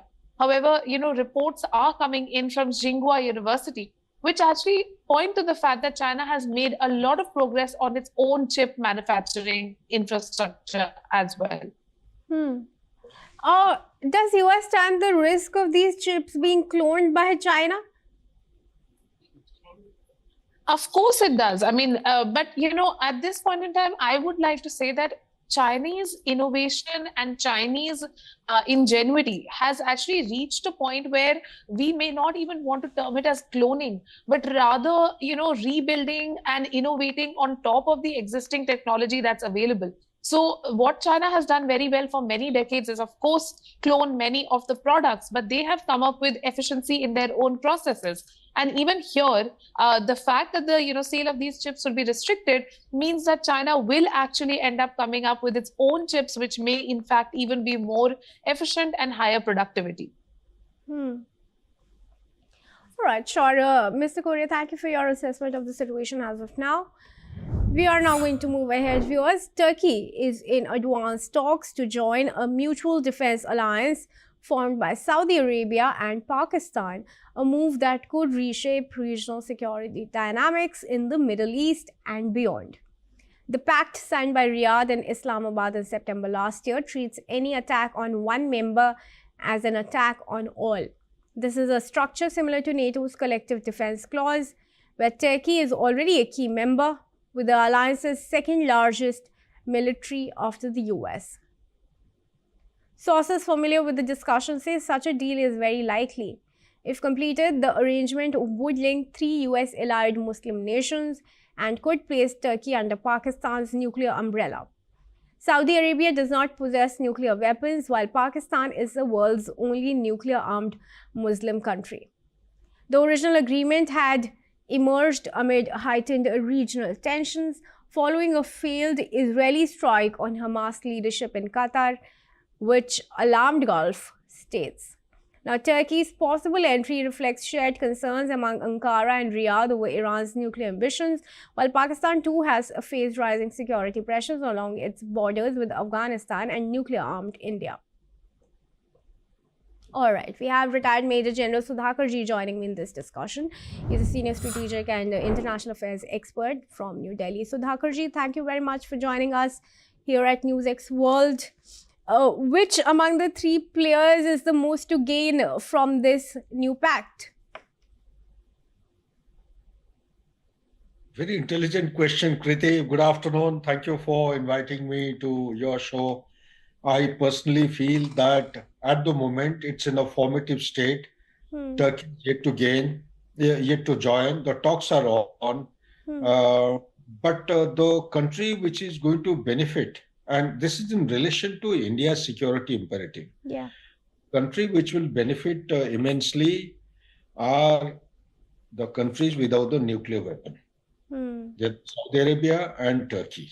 Okay. Between the two, if I have to weigh the pros and cons, then it is Turkey which will have a substantial advantage and benefit virtue of following things. First and foremost thing, this trilateral alliance or NATO-like alliance in the Muslim countries, Saudi Arabia's money, Turkey's advanced defense industry, and Pakistan's nuclear and missile power. These make a very deadly, I would say, a very heady cocktail. And in that cocktail, Turkey and Saudi Arabia would be riding the back of the nuclear capability and the missile capability that Pakistan has as on today. Importantly, we may not have paid cognizance the ballistic missile capability which Pakistan has with a range of 5,500 kilometers. It can reach up to Mediterranean and beyond that, covers most of Europe. But dangerous thing which is happening is that the ICBM capability which North Korea has, there are reports, there are small dots which are emerging in the open sources that the ICBM wherewithal are under transportation in a very, very clandestine manner to Pakistan. If that happens, well, then things are going to turn into very dangerous and profile, and which will have a significant impact not only on India, but entire region, the Middle East as also South Asia completely. So to answer your question in specific terms, it is Turkey which is going to benefit the maximum, followed by Saudi Arabia, because neither of the countries have got nuclear weapons. Nuclear weapon actually provides nothing. It is not an offensive weapon platform. It is a deterrence. Yeah. That deterrence will actually give them an added advantage, which they don't have as of now. Given that Turkey is also a member of NATO, how do you think it's going to balance its, position in this trilateral pact? It's all by design. You see, everything which is happening in the world order, otherwise, why should Turkey come all the way from where it is, from Ankara to South Asia to Bangladesh? Today, Bangladesh is infested with Turkey NGOs. They are being supported by Qatar with funds. Now the Saudi Arabia is offering all the money. So basically balancing out, when you talk of, it is a very calibrated move as per my analysis and research, that USA as the dominant power amongst the NATO countries is steering all the move, whether it is Turkey participating in the international stabilization force in Gaza, or participating or supporting Pakistan during Operation Sindoor, or becoming a prospective candidate of a member of the alliance, trilateral alliance amongst Saudi Arabia, Turkey, and Pakistan, or participating in all activities which are inimical to a national interest of India in Bangladesh. All these are designed and calibrated, and they have got tacit nod of the dominant power, USA. It may not be coming out openly, but my understanding is without such kind of a move, the balance of power, whether it is the region or the subcontinent, that is the South Asia, it willy-nilly has got a direct and indirect bearing and impact in the overall balance of power in the geopolitics of the world order. The balance of power that we are talking of essentially is driven by the geopolitical strategic rivalry, that is, America is trying to push back very discreetly and quietly the Chinese influence and dominance that has taken place in past couple of, let's say, 3 decades or so. One, China having penetrated into the areas which are left vacant consequent to disintegration of USSR, is actually becoming headstrong and very, very resilient to continue to sustain the pushback against America. So two superpowers or global powers will continue to keep pushing each other out, but neither of them will succeed, because America is a declining superpower and China is having a cutting edge advantage in almost all the components of developmental matrix. So besides this, there is a third sphere which is emerging, that is called the Islamic fundamental or the radical Islamist forces are on the expansion spheres. And there is a gradual legitimization of these Islamist forces, namely Afghanistan, that is Taliban, we have started legitimizing them. Then Syria, we have started legitimizing the non-state actor. Iran, whether you agree or not, in times ahead, after the potential strike that America and Netanyahu have been threatening, after that goes through, my take on the whole issue is that gradually, for the sake of Abraham Accord, America is going to put pressure on Iran and will start legitimizing the Hamas, the Hezbollah, and the Houthis, as also the fourth one, which nobody talks of, is Hadbil Itsaif. All the components. There is and look at the example in Bangladesh, what is happening. The Jamaitis, they have been given an open red carpet treatment. Openly, they are being welcomed to participate in the election. So what is this? What does it mean? The complete world order is actually gravitating towards legitimization of non-state actors. Who's doing it? America is doing it. Why America is doing it? America is doing it because America is looking for a couple of issues. One, components which will give steady inflow of wealth into America. Number one is oil. Number two is the defense industry market. Number three is the pharmaceutical industry. Number four, you have the drug money. And the fifth one, which is added in the 21st century, the new oil of 21st century, which is the rare earth element. So these are the things America is pushing for. And almost all the Arabic countries or the Gulf countries, wherever there are triggers or flashpoints emerging, they have huge reserves of oil. For example, Syria. Syria has got a huge reserve of oil, which America is trying to drill and harness and make sure that the steady inflow of wealth takes place from the oil.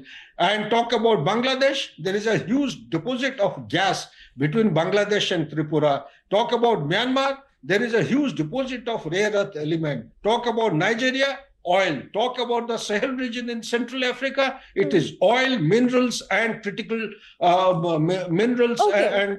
General Sudhakar, now, as far as this pact is concerned between these three, how do you think countries like Iran, Qatar, Israel should prepare? Again, the very sharp question that you are asking. Preparation is actually a matter. There is a bigger design, firstly. There is a bigger plan in place, which it is incrementally taking shape gradually towards a futuristic requirement. Futuristic requirement is that as per America and Israel, they are very clear that they will not accept the two-nation theory. Saudi Arabia is dead against this concept. It says if two-nation theory is not accepted, then the peace proposal is defunct. Okay? Iran definitely is demanding for two-nation theory. So there is very little thin line which is getting blurred amongst the expectations and the demands of each of these countries. But at the end of the day, the might is right. Israel will always assert and continue with its doctrine of mow the grass from time to time, weaken all the tentacles, keep hitting the head of the octopus, and dominate the entire Middle East. Incidentally, if I may share, Kriti, the foreign relations of USA, I'm sorry I'm making this statement as a student of geopolitics, the foreign relations of USA, unfortunately, the truth is it has been hijacked. By whom? In Middle East, by Netanyahu. In Central Europe, that is between Russia and Ukraine war, it has been hijacked by the deep state of America. Not now, long, long ago. And to not very far back, you look at 1991, and consequent to that, there was a doctrine which has been hidden as a top secret doctrine of USA, unilateralism. What does it mean? That the NATO will continue to expand till it reaches the shores of Vladivostok. If that be the underlying kind of a hidden agenda, one can well understand and guess, it is anybody's guess, that will this mindless conflict in Russia-Ukraine come to an end? Similar questions come up for Middle East. Will Netanyahu bring this mindless conflict to an end? I don't think so. It will carry on this way because based on this depends the survival and the sustainability of America as a superpower. And it will depend on the all 4 or 5 things that I have listed out, because these are the 5 components as on today, which will continue to provide the steady inflow of wealth into America, thereby revive and rejuvenate a sinking economy of the USA. Back to you, Kriti. All right. Thank you very much, General Sudhakar, for joining me in this discussion. We'll leave it at that for now. Moving ahead now, viewers. Pakistan has entered into an agreement with a firm linked to World Liberty Financial, the primary crypto venture associated with US President Donald Trump's family, to explore the use of World Liberty's stablecoin for cross-border payments. The deal represents one of the first publicly announced tie-ups between World Liberty, a crypto-based finance platform launched in September 2024, and a sovereign state. It also comes amid a warming of ties between Pakistan and the US. According to reports, under the agreement, WLF will collaborate with Pakistan's central bank to integrate its USD1 stablecoin into a regulated digital payments framework, enabled to function alongside Pakistan's existing digital currency infrastructure.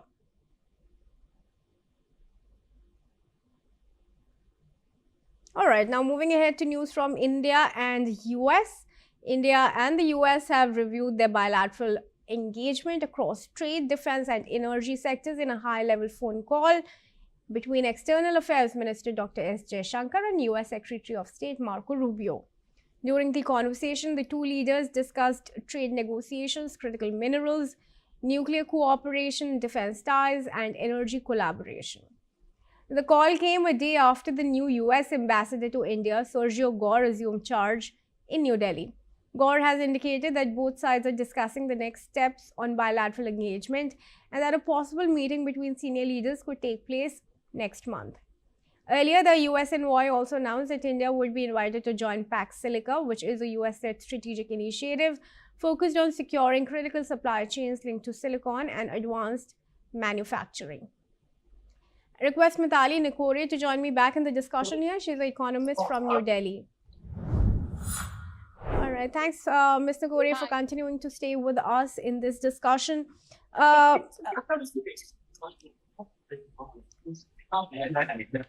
right. Yeah. How do you see the trade ties between the two nations now proceeding from here, and the questions of tariffs that continue to pose, a challenge, particularly for India? So I think it's thanks a lot for having me on this story. So I think it's a very, critical time in geopolitics, and every conversation especially a conversation between a country and the US, and any of the ambassadors from the US or any of the representatives from the US is critical and redefines geopolitics in a way that, we didn't see yesterday. So each day is new, and I think this conversation is probably the start of a thawing of relations between India and the US, which is extremely critical at a time like this. I think the US recognizes that India, being one of the fastest growing economies in the world, is going to be one of the largest buyers of, oil, especially Venezuelan oil, and therefore it is in their best interest to continue working with India to build supply chains and to thaw the trade relationship. But at the same time, yesterday itself, the US imposed 25% tariffs on countries that do business with Iran. So therefore, the relationship still needs a lot of work. But I'm really glad that this conversation has happened between Minister Jaishankar and Mr. Marco Rubio.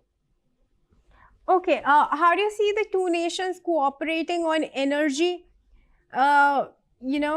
Because of the recent developments that we've seen in Venezuela, because of past precedents that have been set, India has continued to maintain that it will be importing from Russia as long as it provides cheaper oil and gas, which it does. Now, with Trump having access to Venezuelan oil, of course, he has excess of oil, including from countries like Canada, and US itself has exports in surplus. How do you think that conversation now could be different? So actually, with the work that the U.S. government has done in Venezuela, with the fact that they are now looking at investing, and the U.S. oil companies are looking at investing a huge fixed capital investment and setting up these facilities in Venezuela for actually refining the oil there.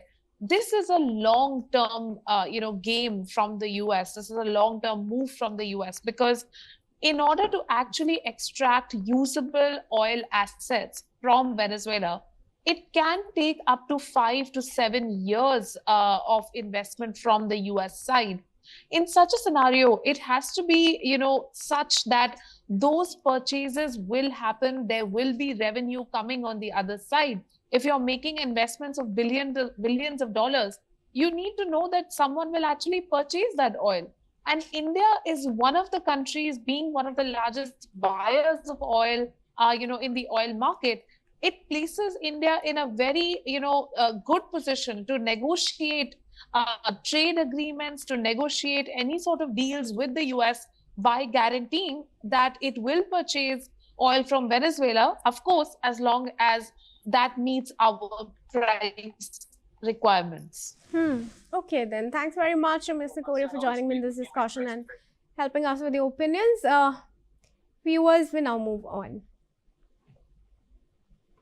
Now, Thailand's police have reported that emergency services in northeastern Thailand have rushed to the scene after a train derailment caused by a construction crane.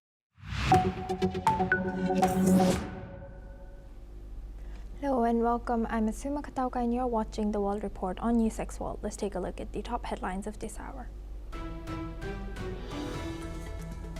US President Donald Trump has said that the United States needs Greenland for national security and to strengthen NATO's effectiveness. Without it, Russia or China could gain control, and anything less than US ownership is unacceptable. Independent human rights groups have stated that the death toll from the crackdown on protests in Iran has crossed more than 2,000 people. A senior Iranian official has warned that the United States against military action, saying Iran would strike American bases if attacked. Tehran has reportedly asked its regional leaders, including Turkey, to prevent any military escalation by the United States. Bill and Hillary Clinton has said that they will not be testifying in the House Oversight Committee's Jeffrey Epstein investigation. Chairman of the House Oversight Committee threatens to hold the Clintons in contempt of Congress for refusing to testify. US President Trump has now stated that a US takeover will be great for Venezuela as American oil companies formulate their re-entry strategy into the Venezuelan oil market. According to French official statements, France's Interior Ministry has banned 10 British far-right activists from entering or remaining in France after determining their actions could incite violence and seriously disrupt public order. Trump has said that day of reckoning and retribution coming to Minnesota, where 37-year-old Renee Nicole Good was killed by an ICE agent as protests continue in Minneapolis. Apple signs multi-year deal with Google to fix Siri with Gemini, which the company promised at WWDC in 2024. But has since been delayed. Apple had promised 3 big upgrades to Siri to take it on par with rivals like Gemini and ChatGPT.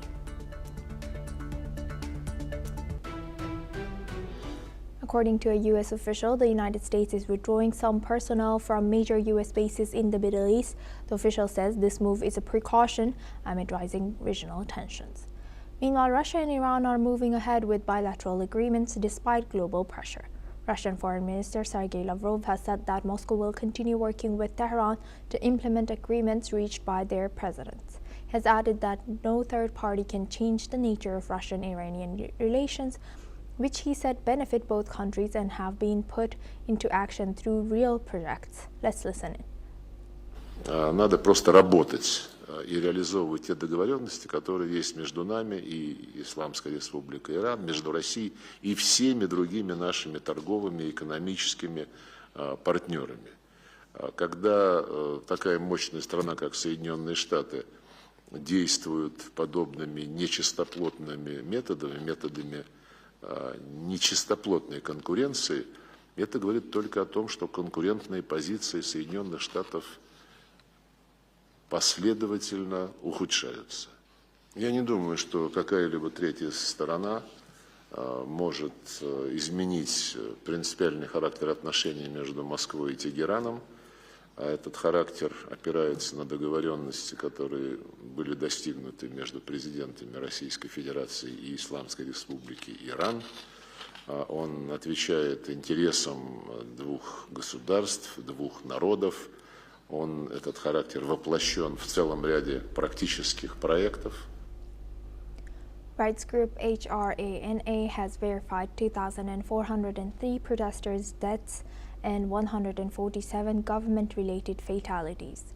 This comes as Tehran has warned neighbors hosting U.S. troops that it would strike if America intervenes.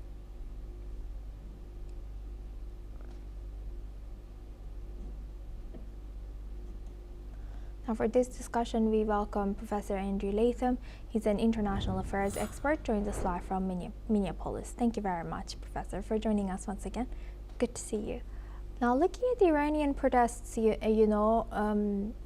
do you analyze the situation? And also, do you think that it hasn't affected like US and Western countries eyeing this and, warning Iran against anything, against protesters? It hasn't affected Russia at all. Do you think it has, or what's your analysis? Well, there are two elements to the answer to that question, one of which is that although there's plenty of anger in the streets in Tehran and other cities, there aren't all the ingredients for a successful revolution against this theocratic regime. There's plenty of misery. The regime's legitimacy has been eroded by its failure to deliver on the economy and defense and things like that. But there's no alternative leadership waiting in the wings. There's no fracturing of the existing leadership. There seems to be a united front there. And there's no shared vision of what would come after this theocratic regime. And against that backdrop, it's unclear what a military strike on the part of the U.S. would accomplish. It would add to the misery, and it would further degrade the legitimacy, but it wouldn't conjure up a leadership alternative. And then if we shift the focus to Russia a little bit, Russia and Iran, and to a lesser extent China, and a few other countries are all in the same boat. They are opposed to the American-led international order. They're opposed to American interference in what they consider to be their internal affairs, Russia, Ukraine, Iran, the protests, and China, Taiwan, and therefore are in the same boat. And to use a somewhat trite and hackneyed metaphor, it's either they hang together or they hang separately.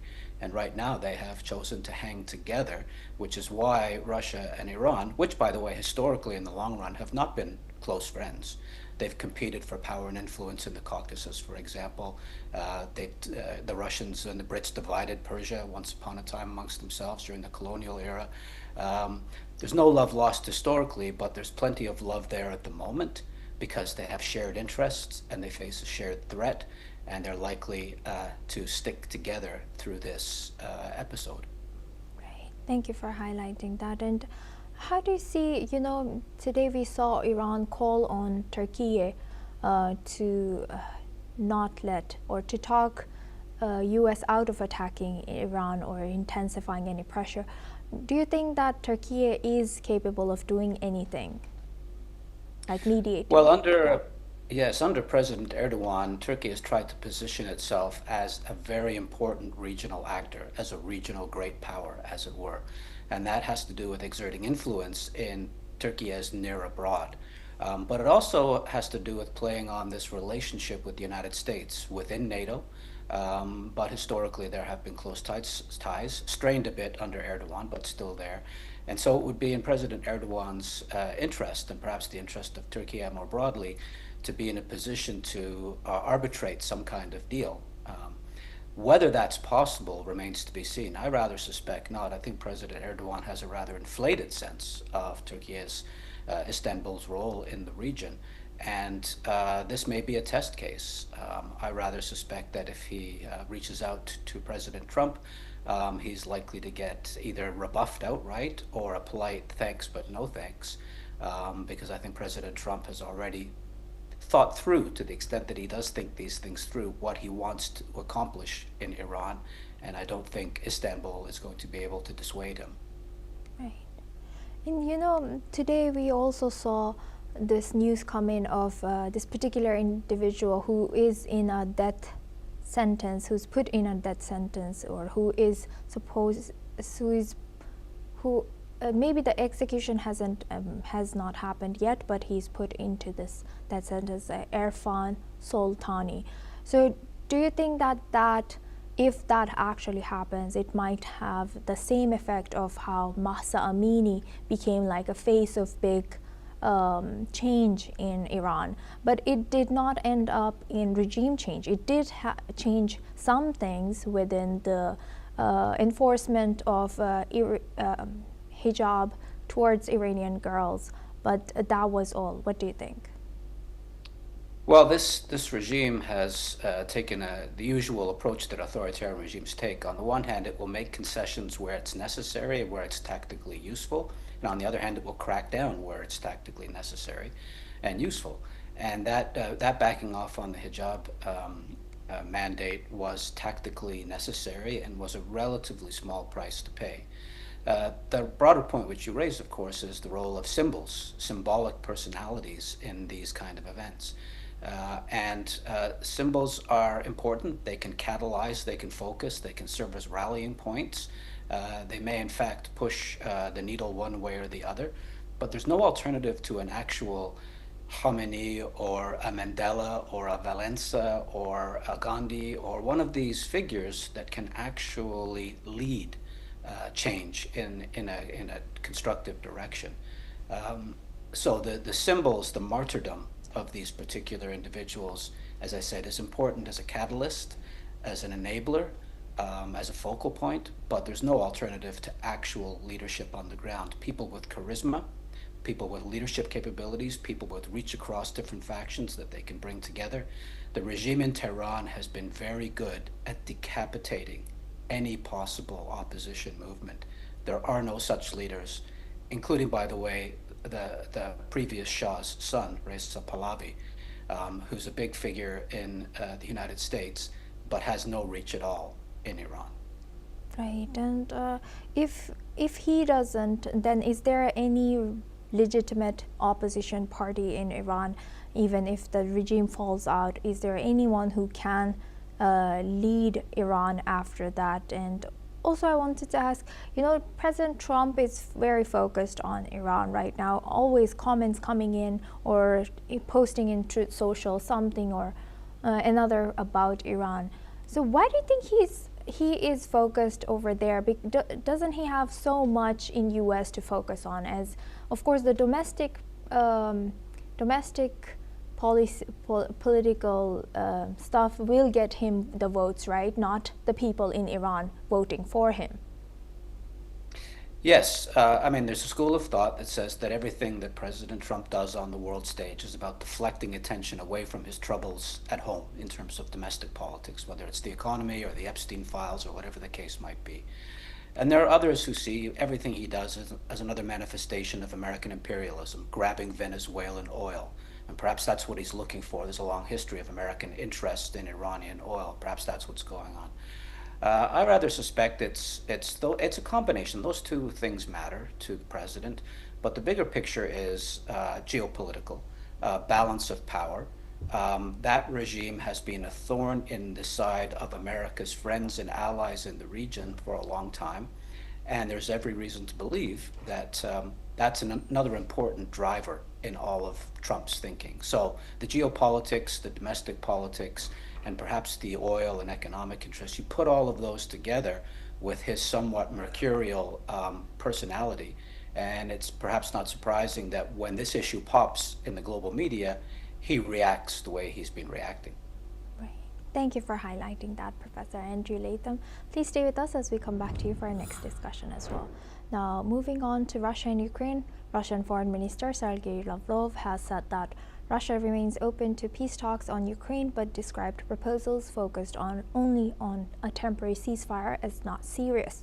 Lavrov has highlighted that President Vladimir Putin has repeatedly signaled readiness for meaningful negotiations, particularly with parties prepared to present substantive proposals. He referenced previous meetings with U.S. envoys Steve Witkoff and Jared Kushner, calling those discussions concrete and aimed at addressing the root causes of the conflict. He has also criticized European calls for a limited ceasefire, saying such efforts appear designed to give Kyiv time to strengthen its position rather than advance lasting peace. He also accused European powers of supporting Ukraine government aligned with Western interests and preparing for continued conflict with Russia. The comments come during a press briefing in Moscow with Namibian counterpart Selma Ashipala Musaivi, as Lavrov reaffirmed Russia's conditional openness to negotiations while emphasizing that a full peace settlement must address the underlying causes of the crisis. Let's listen into what the Russian foreign minister has shared. Сейчас говорит европейцы постоянно, Германия, британцы тем более. Вот сейчас приоритет номер один – это перемирие. Перемирие там на 60 дней, на постоянной основе. Это все, конечно, несерьезно, хотя и с этими представителями мы готовы вести разговор. Но когда говорят, что кроме прекращения огня, все остальное второстепенное, понятно, о чем идет речь. Речь идет о том, чтобы в очередной раз выторговать дополнительное время для того, чтобы поддерживать киевский режим, чтобы сохранить его сущность. Now, for this discussion, we welcome back Professor Andrew Latham. He's an international affairs expert, joins us live from Minneapolis. Thank you very much, Professor, for staying with us. Now, looking at this, how do you analyze the current situation of Russia, Ukraine towards peace? Are we close? Are we far? And also, what do you think when Lavrov highlights substantial or concrete developments and not temporary ceasefire? What does he mean? Well, there are two big options on the table, pardon me. One of which is a peace settlement, which is definitive, ends the conflict, everybody gets something that they need or want, pardon me, and then it's peace in our time, to quote Neville Chamberlain. I think that's very unlikely. The bottom lines for both Kyiv and Moscow are completely incompatible. There's no middle ground. They both claim those territories in the Donbass, Donetsk and Luhansk, and Crimea as well as an integral part of their country, and they are not willing to compromise at all on that. And of course, Ukraine wants security guarantees. Once upon a time within NATO, now NATO light, not NATO membership, but the same kind of Article 5 guarantee, an attack on one is an attack on all. And Russia considers that to be unacceptable. They want a demilitarized, neutralized Ukraine that belongs to no Western alliance and is not really very strong militarily. And of course, Ukraine has exactly the opposite interests. So a permanent peace settlement that addresses the core concerns of both parties, not on the table. What is on the table is a Korean-style ceasefire. In 1953, as a result of exhaustion more than anything else, the two sides, North Korea and China on the one side, South Korea and the United States and the United Nations on the other, decided enough was enough, and they decided on a ceasefire, meant to be temporary, which has now lasted to this day. The United States and South Korea are still technically at war with North Korea. But the ceasefire, temporary, has now lasted, 70 plus years. And in the context of that ceasefire, South Korea has done very well. It's become rich, it's become democratic, it's become a player in the region. If Ukraine could hope for something like that as a result of a Korean-style ceasefire, that wouldn't be the best option, but it would be a pretty good second best option. And for Russia, it would also address their concerns. So that's what I think is actually on the table. The question now is how you get from here, kinetic, armed, violent conflict, to there, guns drawn, still pointed at each other, but nobody shooting, and everybody satisfied, if not satisfied. Right. Interesting. We will be eyeing that. Thank you very much, Professor, for sharing that insight and staying with us throughout our news. Now we move the focus on to Africa. Egyptian President Abdel Fattah al-Sisi has held talks in Cairo with a senior advisor to U.S. President Donald Trump to discuss developments in Sudan. The meeting included Egypt's Foreign Minister Badr Abdelati, Intelligence Chief Hassan Rashid, and the Deputy Chief of Mission at the U.S. Embassy, Evgenia Sidrias, with discussions focused on restoring security and stability in Sudan. Sisi has emphasized Egypt's support for Sudan's sovereignty, unity, and territorial integrity, warning against any attempts to undermine the country's security. He has also highlighted what he called the organic link between Egyptian and Sudanese national security, underlining that threats to Sudan could jeopardize wider regional stability. Both Egypt and the United States are part of a so-called Quad, along with Saudi Arabia and the UAE, which coordinates international efforts to end the deadly conflict in Sudan, ongoing since April 2023. Between the Sudanese army and the Rapid Support Forces, which has killed thousands and displaced millions of people. Now for this discussion, we welcome Mr. Ayanuga Olukbenga Paul. He's a public affairs analyst, joins us live from Lagos. Thank you very much, Mr. Paul, for joining us again. Good to see you. Now, thank you. Now, what more can you tell us about this ongoing situation, and what is in the agenda of the talks between Egyptian President and U.S. President Donald Trump's senior advisor in Cairo? Well, the talk is part of the ongoing effort to bring the crisis in Sudan to a halt, because the humanitarian crisis cannot be left unchecked as it's putting a lot of strain on many of the African neighbors where this pillages from this violence is getting into. And don't forget that Egypt shares the entirety of southern Egypt is bordered by Sudan, and ensuring peace in Sudan will be part of national security strategy of Egypt to ensure that southern flank is protected. And the fact that these RSF forces have been able to, I mean, they control about 5 states out of the 18 states in the country, with government controlling only 13 states. So it shows that they get stronger by the day, and who knows, with Egypt does not want Yemeni, Saudi Arabia situation on their flank. So they had to put more pressure in this talk to ensure that mechanism to bring peace back to the region is put in place. And they are doing that along with the United Arab Emirates, Saudi Arabia, and the United States leading the force because they strategically for business too. Sudan is very important as part of the this strait where all the ships that are going to Europe from Asia passes. So maintaining peace along that Red Sea corridor is very important for international business for both Europe and the US.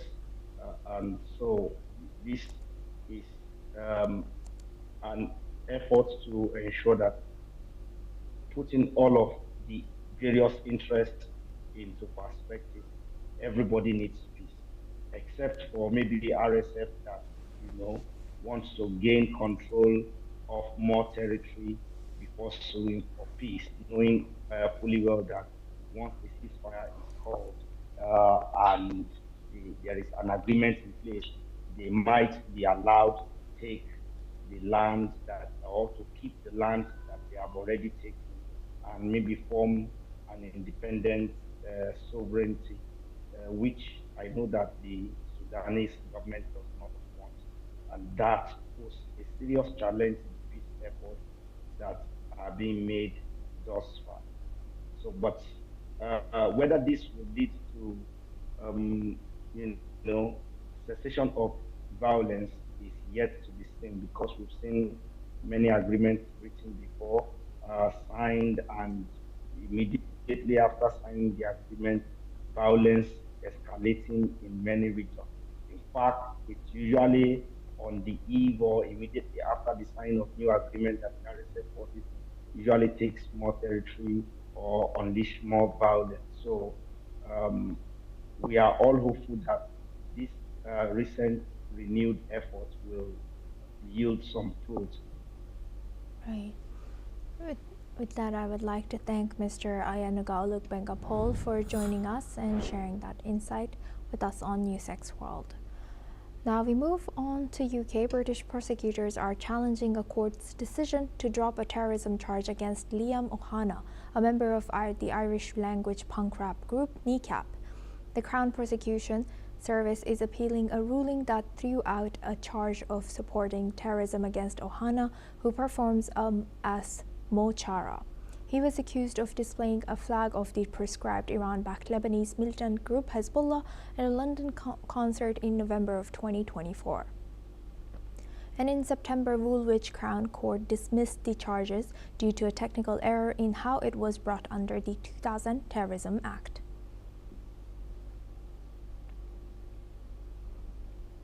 Now we move the focus on to Pakistan. Pakistan has said that it had signed an agreement with a firm connected to World Liberty Financial, the crypto venture linked to US President Donald Trump's family, to explore the use of its USD1 stablecoin for cross-border payments. The Pakistan Virtual Asset Regulatory Authority said it had signed a memorandum of understanding with SC Financial Technologies, which it described as an affiliated entity of World Liberty. The agreement aims to facilitate dialogue and technical cooperation on emerging digital payment systems. The memorandum was announced during a meeting in Islamabad between Prime Minister Shehbaz Sharif and World Liberty co-founder and CEO Zak Witkoff. Witkoff and Pakistan's Finance Minister Mohammad Aurangzeb were seen signing the agreement, with Army Chief General Asim Munir also present. Under the deal, SC Financial Technologies will work with Pakistan's central bank to explore integrating the USD-1 stablecoin into a regulated digital payments framework, allowing it to operate alongside Pakistan's digital currency infrastructure. The announcement marks one of the first publicly disclosed partnerships between World Liberty and a sovereign state amid improving US-Pakistan relations. Now for this discussion, we welcome Mr. Jaijit Bhattacharya. He's an economist and finance expert, joins us live from New Delhi. Thank you very much, Mr. Bhattacharya, for joining us once again. Good to see you. Now thank you. Now looking at this, how could Pakistan's engagement with the US-linked stablecoin reshape its economic sovereignty, also monetary policy independence, and what political signal does this agreement send about Pakistan and US's relationship? So I'm not sure whether it's going to lead to greater sovereignty of Pakistan on its finances, because clearly it's a path to a much faster dollarization of the Pakistani economy.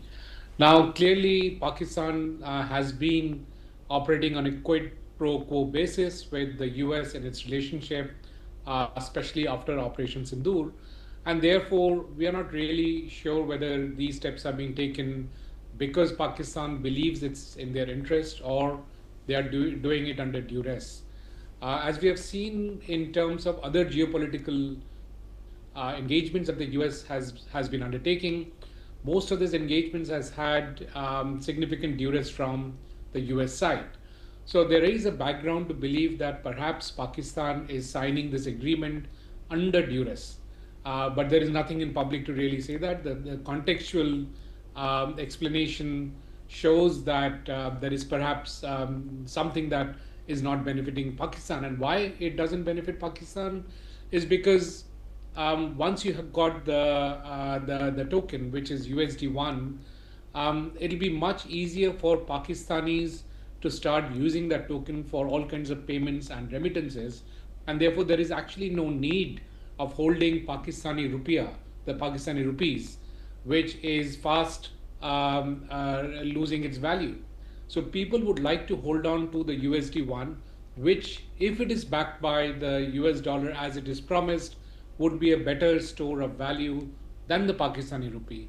And therefore, if people move towards USD1 as the token for exchange of value, for even buying day-to-day products, then there will be no control over the financial infrastructure of Pakistan, because the Pakistani rupee will not be the currency which will be used. And hence, it's actually very risky for not just Pakistan, but for any other economy to move into a token, which is also not a government token. USD1 is not a government token, but if the Pakistani government is moving into a non-governmental token, which is USD1, it is quite a risky move. And hence, it'll be interesting to see how the whole relationship unfolds and how other challenges related to USD1 are taken care of, which includes challenges of money laundering, anti-terrorism actions, because it is very easy to use digital money to pay for terrorism or for money laundering, because it cannot be checked by the regular government infrastructure. Right. And as you said, risky, and this is not a government's token. So how might this involvement of political families like the Witkoff family and the military in this deal affect the Pakistan's domestic perceptions of transparency, governance, and regulatory capture? What do you think?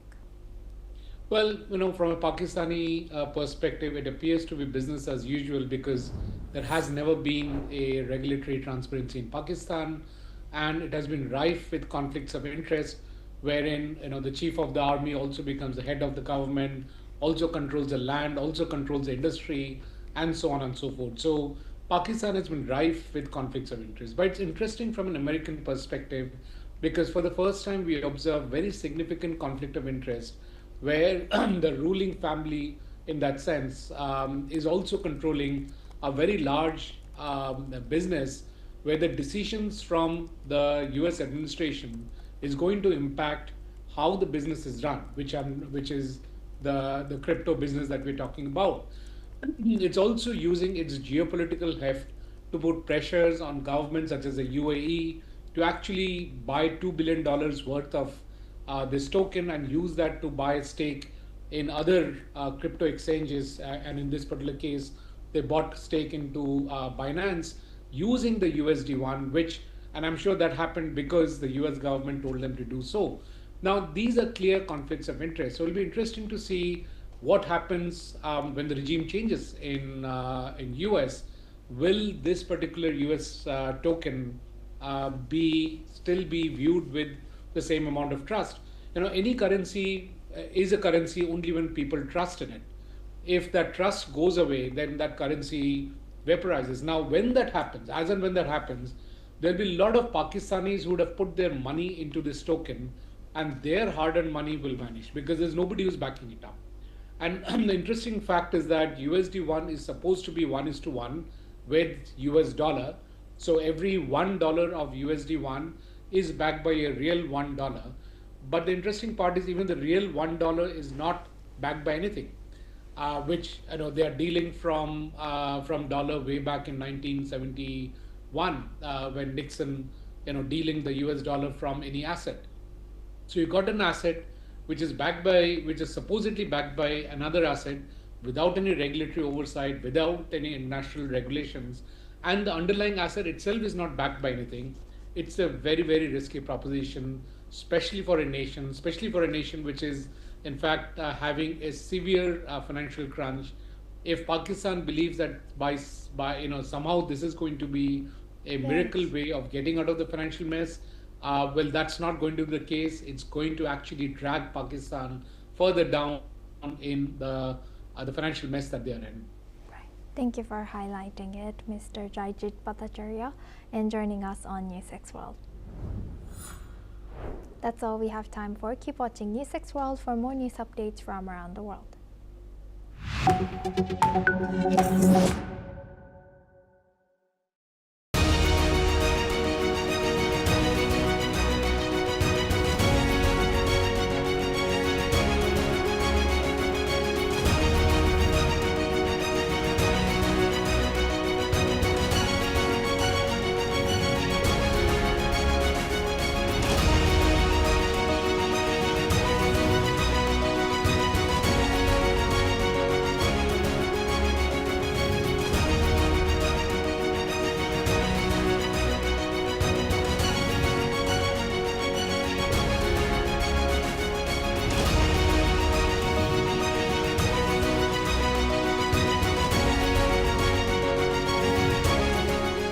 In the midst of death, life persists.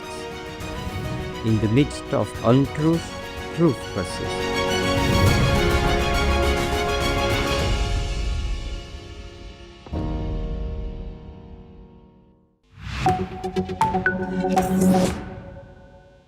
Hello and welcome. I'm Kriti Mehta and you're watching the World Report on NewsX World. We'll start with a check of the top headlines this hour.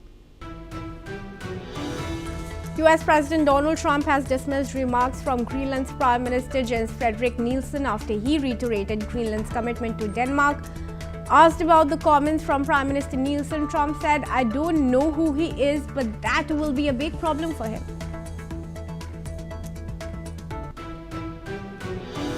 Bill and Hillary Clinton say they will not be testifying in the House Oversight Committee's Jeffrey Epstein investigation. Chairman of the House Oversight Committee threatens to hold the Clintons in contempt of Congress for refusing to testify. The planet logged its third hottest year on record in 2025, extending a run of unprecedented heat, according to US researchers and European Union climate monitors. US President Donald Trump has now stated that a US takeover will be great for Venezuela as American oil companies formulate their re-entry strategy into the Venezuelan oil market. Independent human rights groups have stated that the death toll from the crackdown on protesters in Iran has crossed 2,500.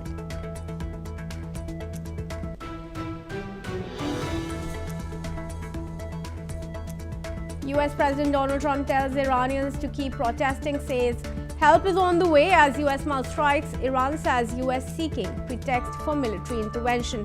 Iran officials say over 2,500 killed in unrest. Trump says day of reckoning and retribution coming to Minnesota, where 37-year-old Rennie Nicole Good was killed by an ICE agent as protests continue in Minneapolis.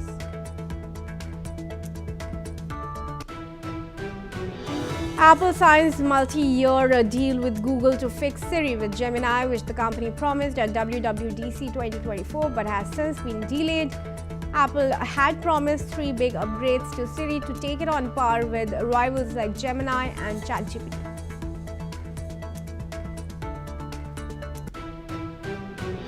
Alright viewers, let's start with news now from Iran, where according to reports, the nationwide shutdown of the internet by the authorities there, which activists fear is aimed at masking the true scale of a crackdown on protests, has now lasted over 132 hours.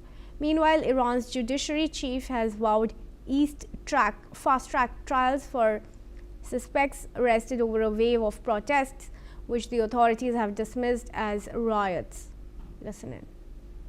بعد کوکتلا رو کی میساخت؟ من که خبر ندارم. پس اینا رو کی آورده تو کارخونه؟ چا؟ اینا پس کی آورده اونجا؟ نمیدونم. که یک این Meanwhile, according to a senior Iranian official, Tehran has reportedly asked its regional leaders, including Turkey, to prevent any military escalation by the United States. The official has also warned that Iran would strike US bases in the region if it is attacked by Washington.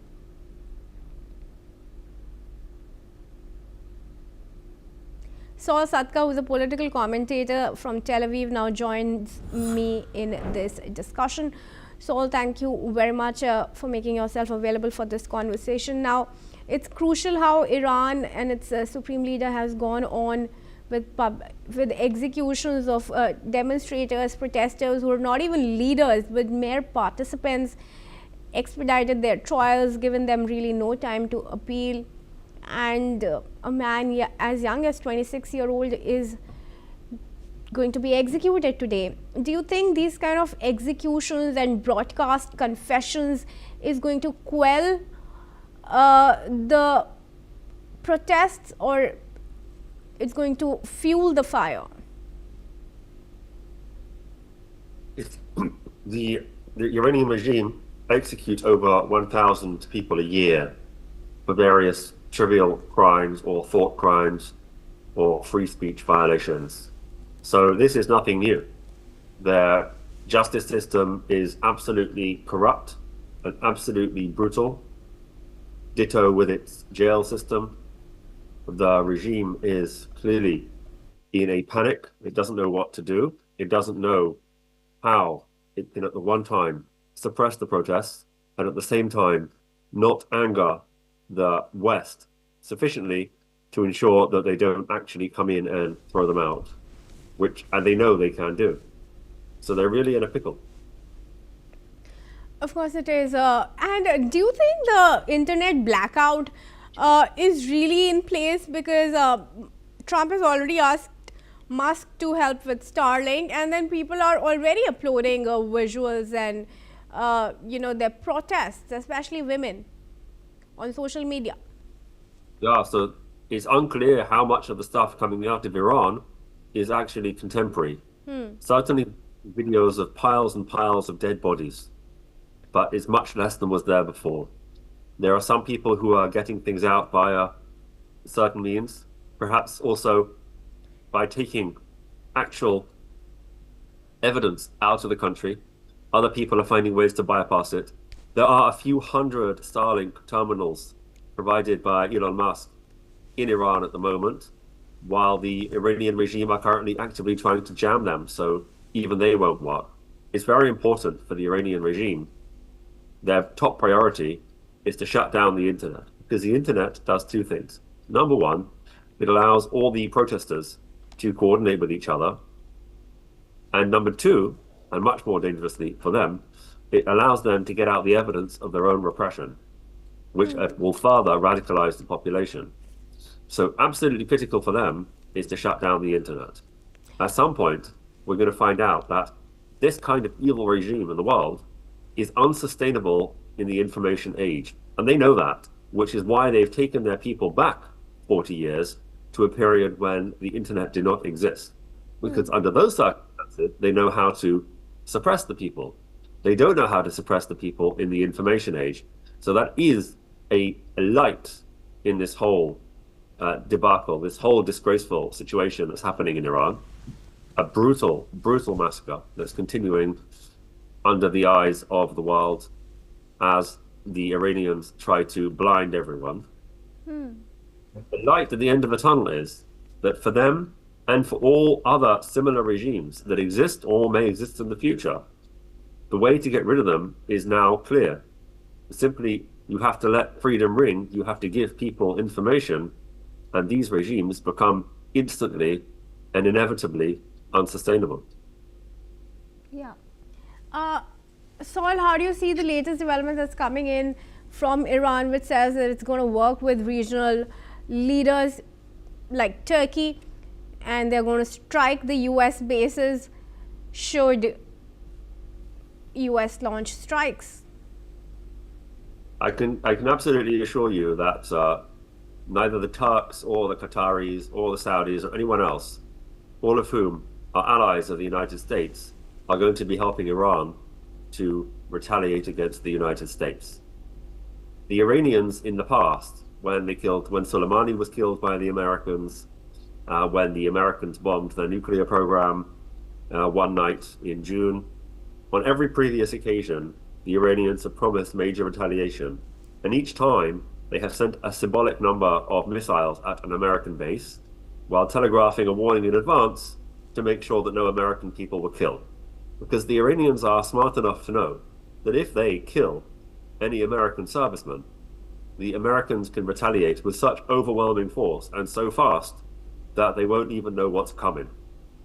So the last thing the Iranians want to do is to get into a shooting war with the United States. They desperately want to try and de-escalate tensions. There are people in Qatar, in Saudi Arabia, and in Turkey who are quite comfortable with the Iranian people, their 92 million population living under oppression, because they would rather not have that kind of geopolitical competitor. The Turks and the Saudis would very much like not to have a powerful, strong, free Iran, because, among other things, that will be an appeal to their own population to want the same kind of things, which they do not have. But at the same time, the Qataris' entire existence, the Qataris, if you will recall, only have a population of 300 people. The Qataris are some of the most incompetent people in the world, but what they do have is vast supplies of gas, and also 2.5 million indentured servants, mostly from India, Nepal, Pakistan, and Bangladesh. What they need a geopolitical role. And for them to have a geopolitical role, they need to play a game.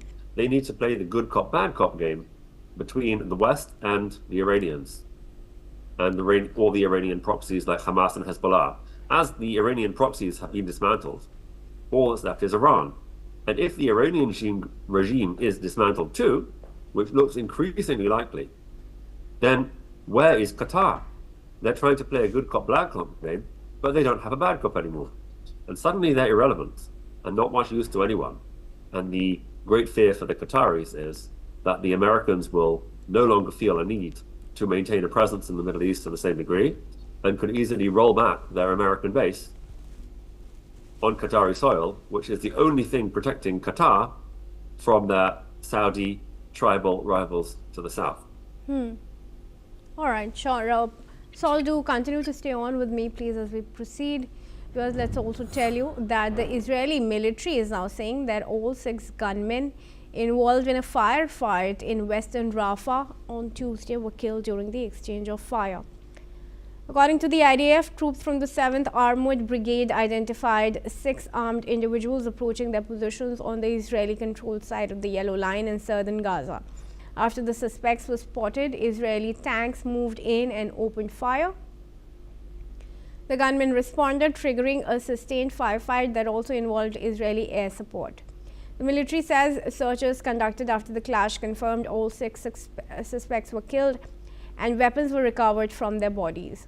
The IDF says the incident took place in an area under Israeli operational control and describes the encounter as a serious violation of the October ceasefire agreement. The military added it will continue to act against any attempts by armed groups in Gaza to attack Israeli forces or civilians. Saul, I request you to join me back in the discussion here. Of course, once again, we see the ceasefire being violated. This is coming right after Netanyahu and Donald Trump had met over the Gaza ceasefire. What does this really say about the course that can take on?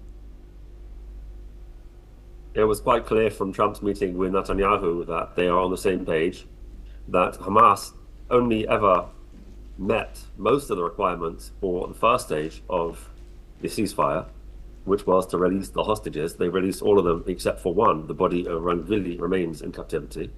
Yeah. But they have begun to disarm themselves and to close themselves down as a military organization. On the contrary, they are desperately trying to rearm and train new fighters, as we've seen.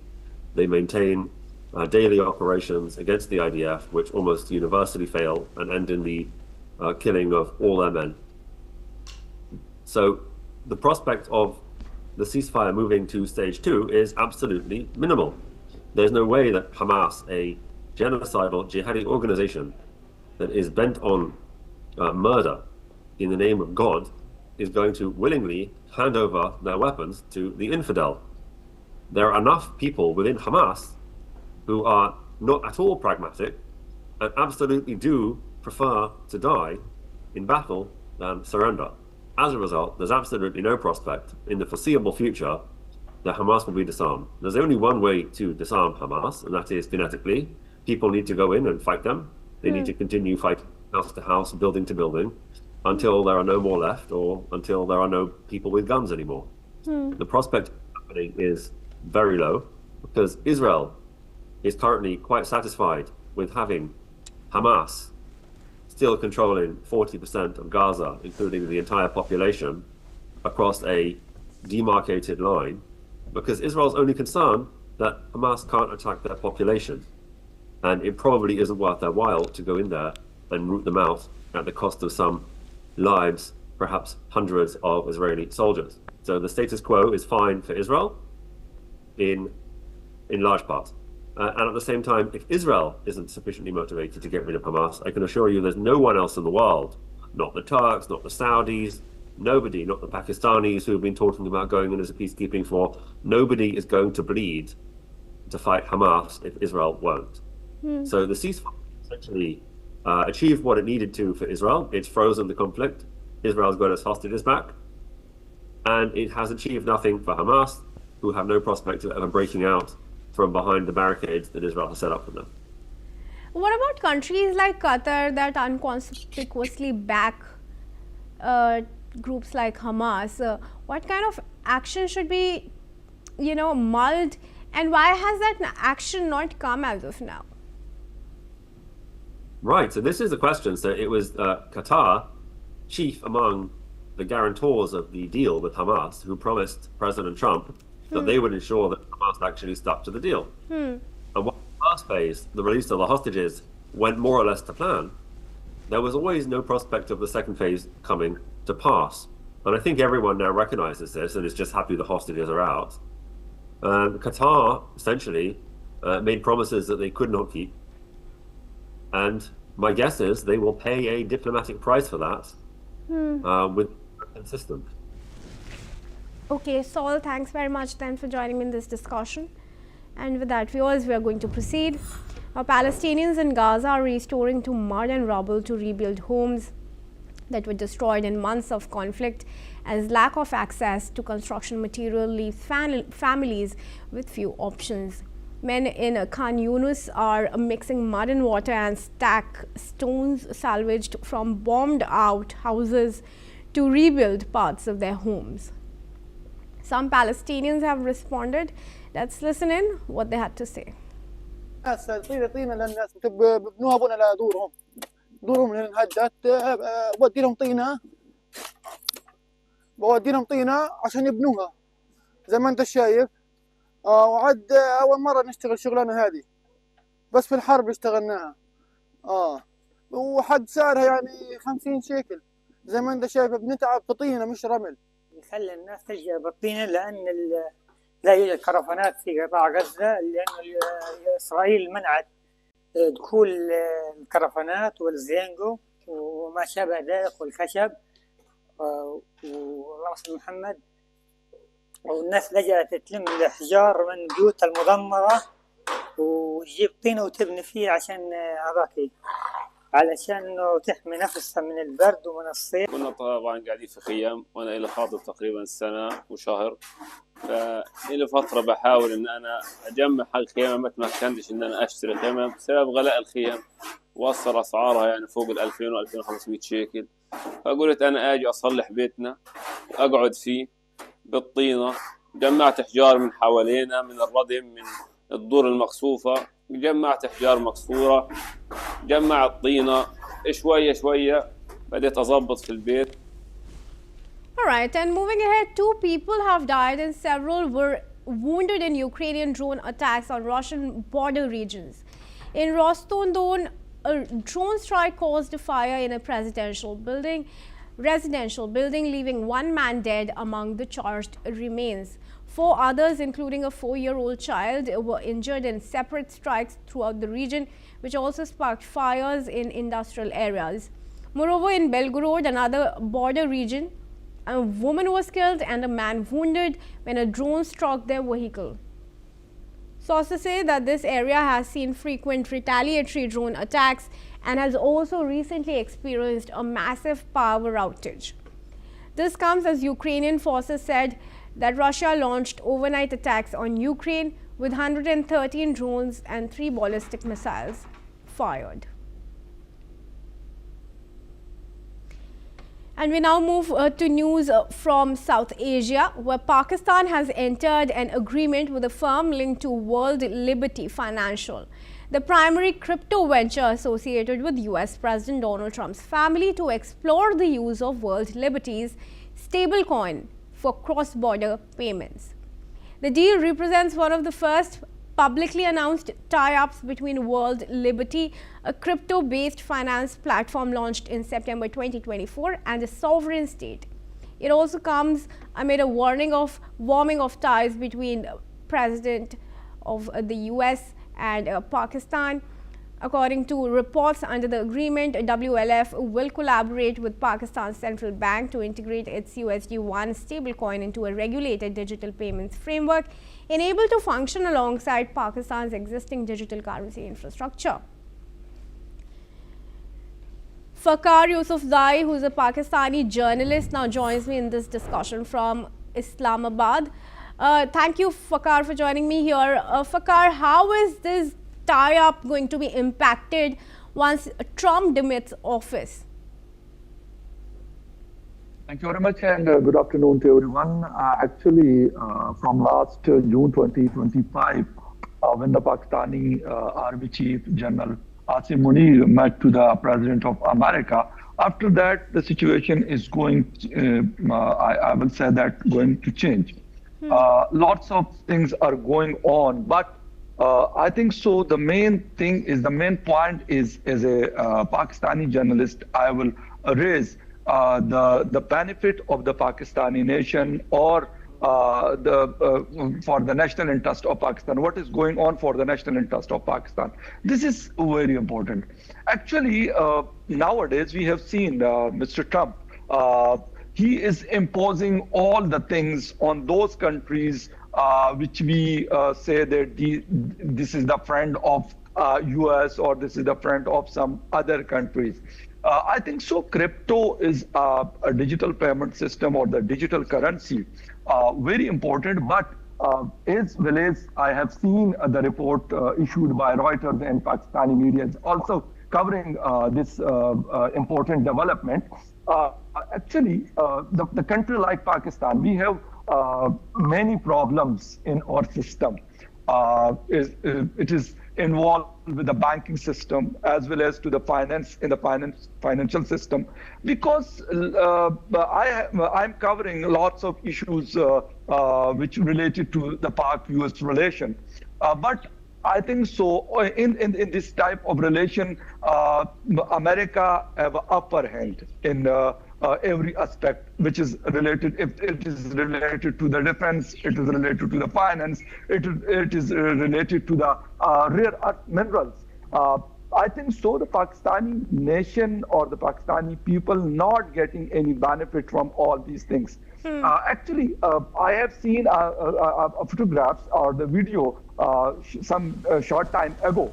The Pakistani Field Marshal was there, the Pakistani Finance Minister was there, the Pakistani Prime Minister and Deputy Prime Minister was there. Of course, the Deputy Prime Minister and Prime Minister should be there as well as the Finance Minister. But what about the Chief Saab or the CDF Chief of Defense Forces? What he is doing there? Because this is not his job, I think so.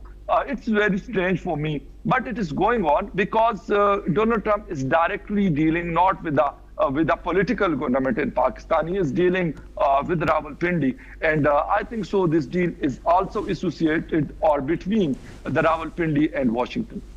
All right, but how is this deal going to affect the bureaucracy and the executive in Pakistan? Because with crypto, the chances of corruption and dark web payments are a real threat. Does Pakistan have those regulations in place for the use of these cryptocurrencies?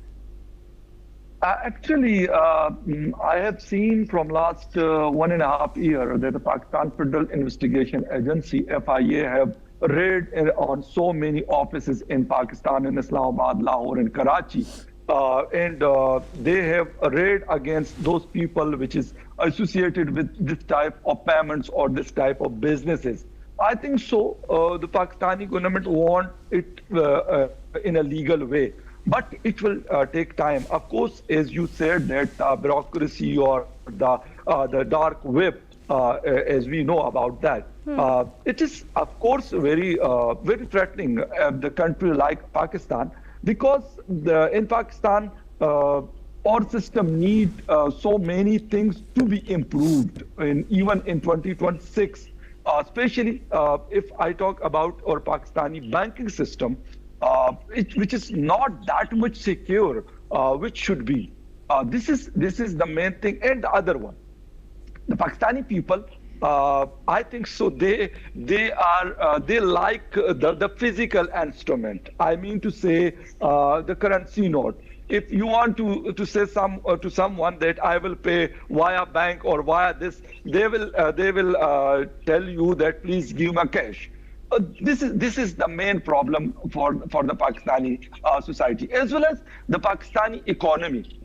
Of course, we have facing so many problems right now. This time we have the poverty problem, we have a political instability, we have the $1 billion of debt payment which is due from different countries, especially from International Monetary Fund. I think so. These are the main things which we should focus on. That the crypto or the other currency. Of course, the world is going towards the digitalization, but why not the other country are going for the crypto? I will say that why not India is going for that, or the other Asian countries are not going, and why the Trump administration or the Trump family is not entrusted with the other countries for these type of things. I think so. I'm sorry to say, but I think so. There is something fishy.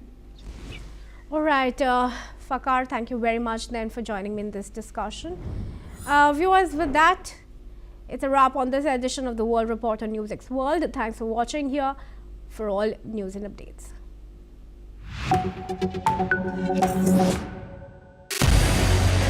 What we can do as the Interparliamentary Union to strengthen democracy, to promote.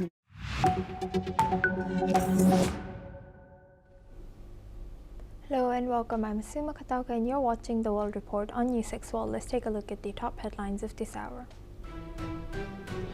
US President Donald Trump has said that the United States needs Greenland for national security and to strengthen NATO's effectiveness. Without it, Russia or China could gain control, and anything less than US ownership is unacceptable. Independent human rights groups have stated that the death toll from the crackdown on protests in Iran has crossed more than 2,000 people.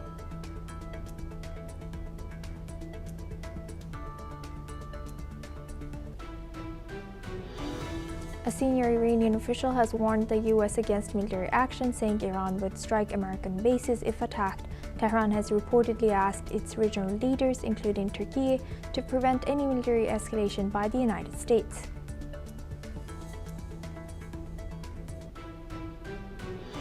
US President Donald Trump has now stated that a US takeover will be great for Venezuela as American oil companies formulate their re-entry strategy into Venezuelan oil market. According to official government statement, Algeria's President Abdelmadjid Tebboune has called on youth living abroad in vulnerable or illegal situations to return home, promising to regularize their status and grant amnesty for minor offenses. The call is to the 54,000 Algerians who left for Europe between 2020 and 2024.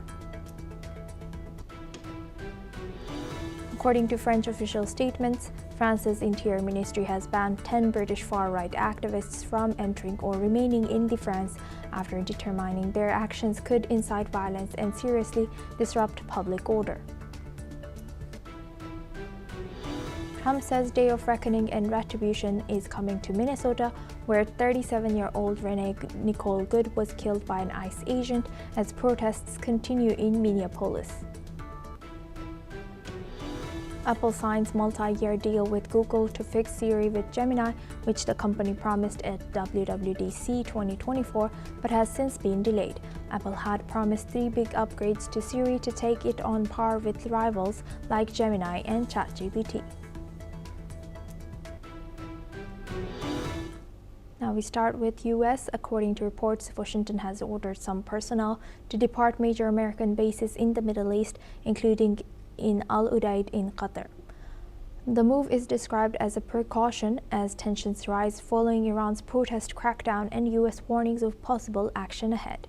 Furthermore, Qatar has announced it is taking all necessary measures to ensure the security and safety of its citizens and residents amid growing regional tensions.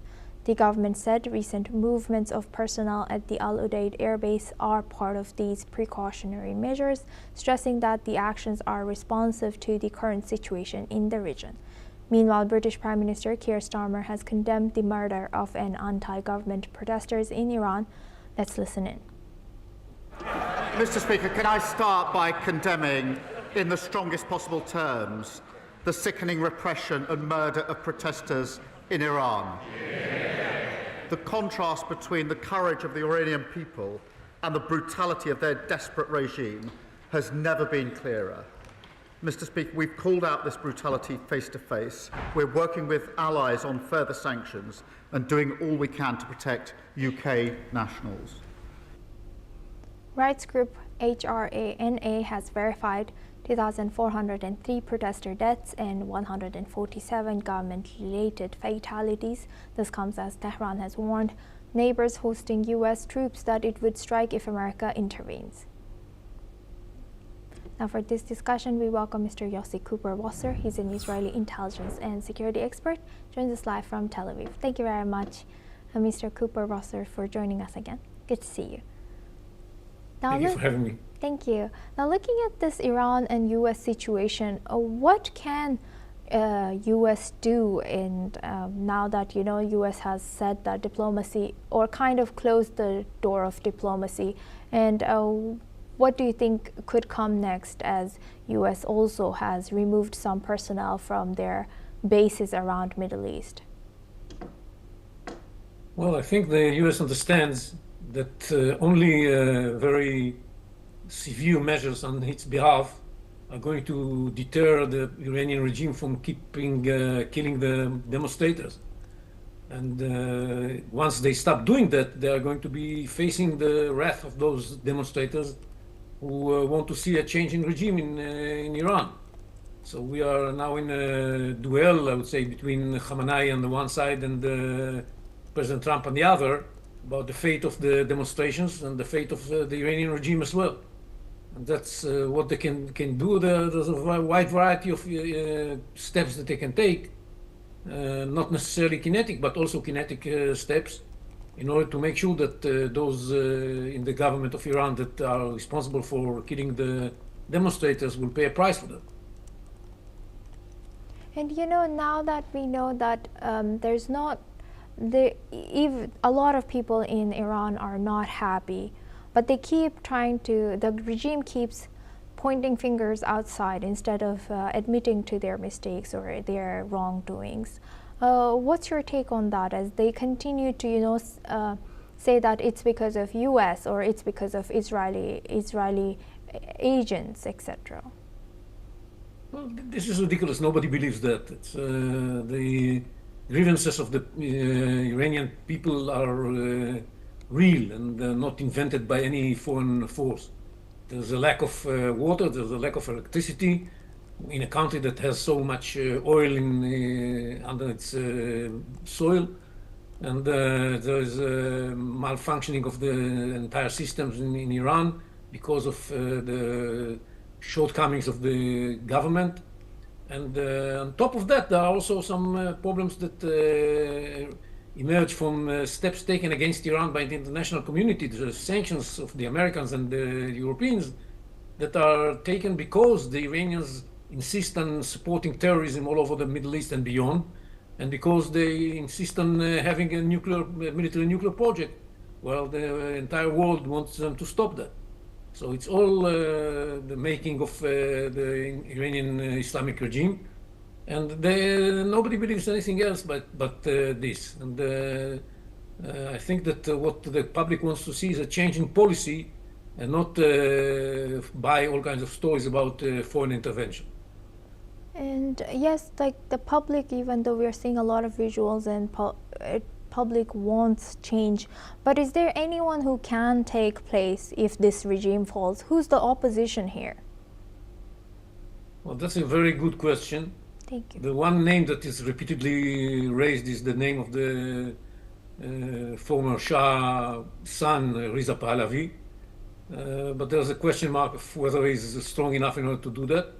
But I think that this revolution is going to give birth to new names, and we'll see who's going to eventually lead this revolution. Maybe some coalition of the opposition forces, and that will together pave the road for democratic and free Iran, that would allow the people of Iran to decide who's going to take care of the fate of Iran in the future. Yes, that's a good point. We will be eyeing that. And also, as we know, the voters, of course, are not in Iran of President Trump.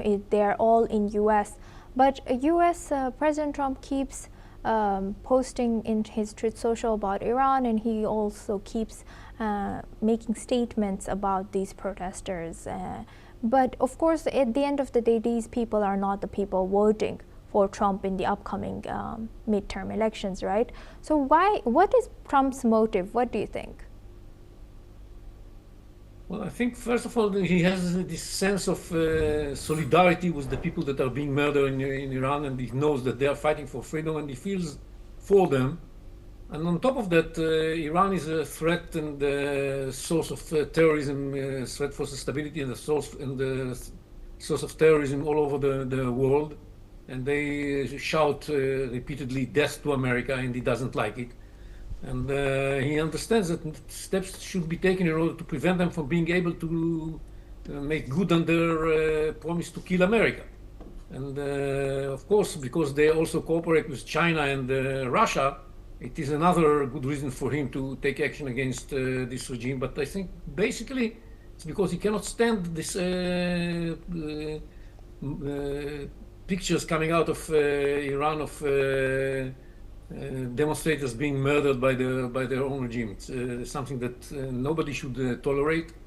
And we see even some Europeans are speaking against it, and that's clear that anybody in the free world cannot accept this kind of situation. Thank you very much, Mr. Cooper-Wasser, for sharing that. Please stay with us as we come back to you for our next discussion as well. Now, moving the focus on to China, Chinese authorities have told domestic companies to stop using cybersecurity software made by roughly a dozen firms from the US and Israel due to national security concerns. As trade and diplomatic tensions flare between China and the US, and both sides vie for tech supremacy, and Beijing has been keen to replace Western-made technology with domestic alternatives. According to sources, the US companies whose cybersecurity software has been banned include Broadcom-owned VMware, Palo Alto Networks, and Fortinet, while the Israeli companies include Checkpoint Software Technologies. Now, for this discussion, we welcome back Mr. Cooper-Wasser. He's an Israeli intelligence and security expert from Tel Aviv. Thank you very much, Mr. Cooper-Wasser, for staying with us.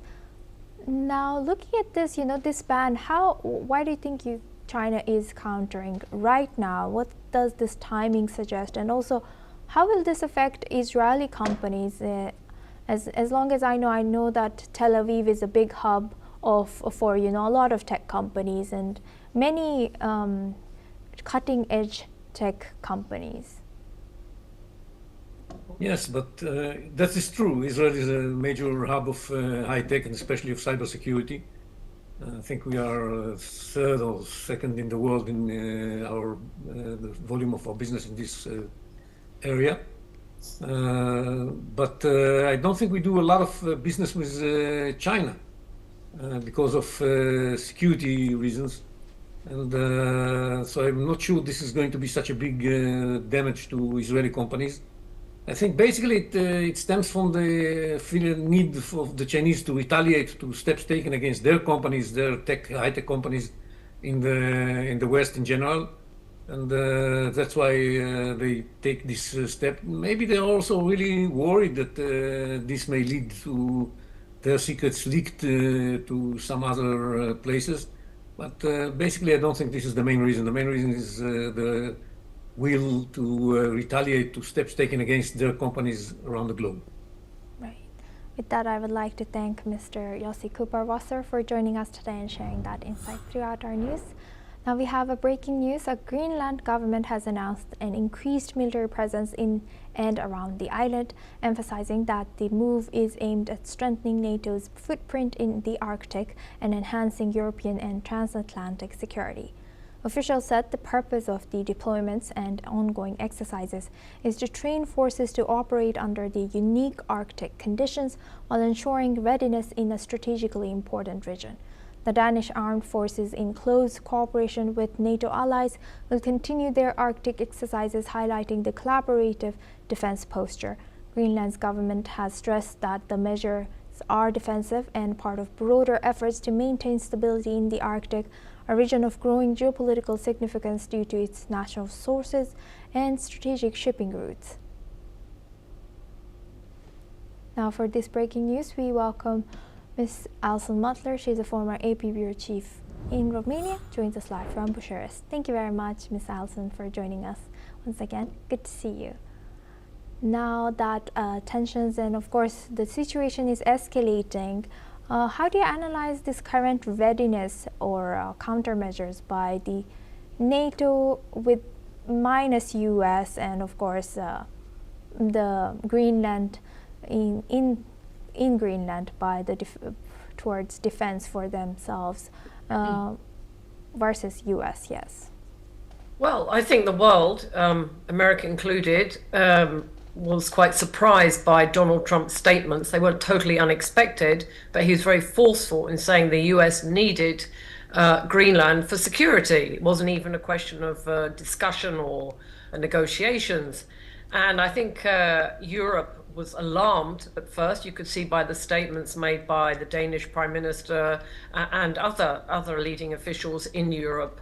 And now I think that Denmark and NATO, minus the US, as your report said, want to take back control, not of Greenland, but of this story, of this narrative that this is a strategic island and it's important for NATO defense. So what they are doing by staging these exercises, which they underline are defensive, is showing they are being responsible for the security situation, and they're taking it seriously.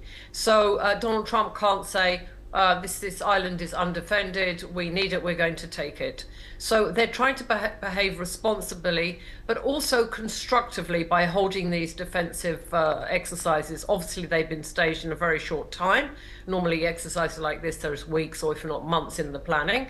But we are living in unprecedented times, and the statements by Donald Trump have caused alarm both sides of the Atlantic, particularly in Europe. So these exercises is both a political statement that NATO members, especially led by Denmark, are taking control of the territory. They are showing that they are concerned about security and its strategic position. And it's a kind of riposte to Donald Trump to show him that, yes, we're in control here. We have everything under control. And, there is no need for any outside intervention. Do you think they will be able to continue this stance? Do you think they will be able to balance this out?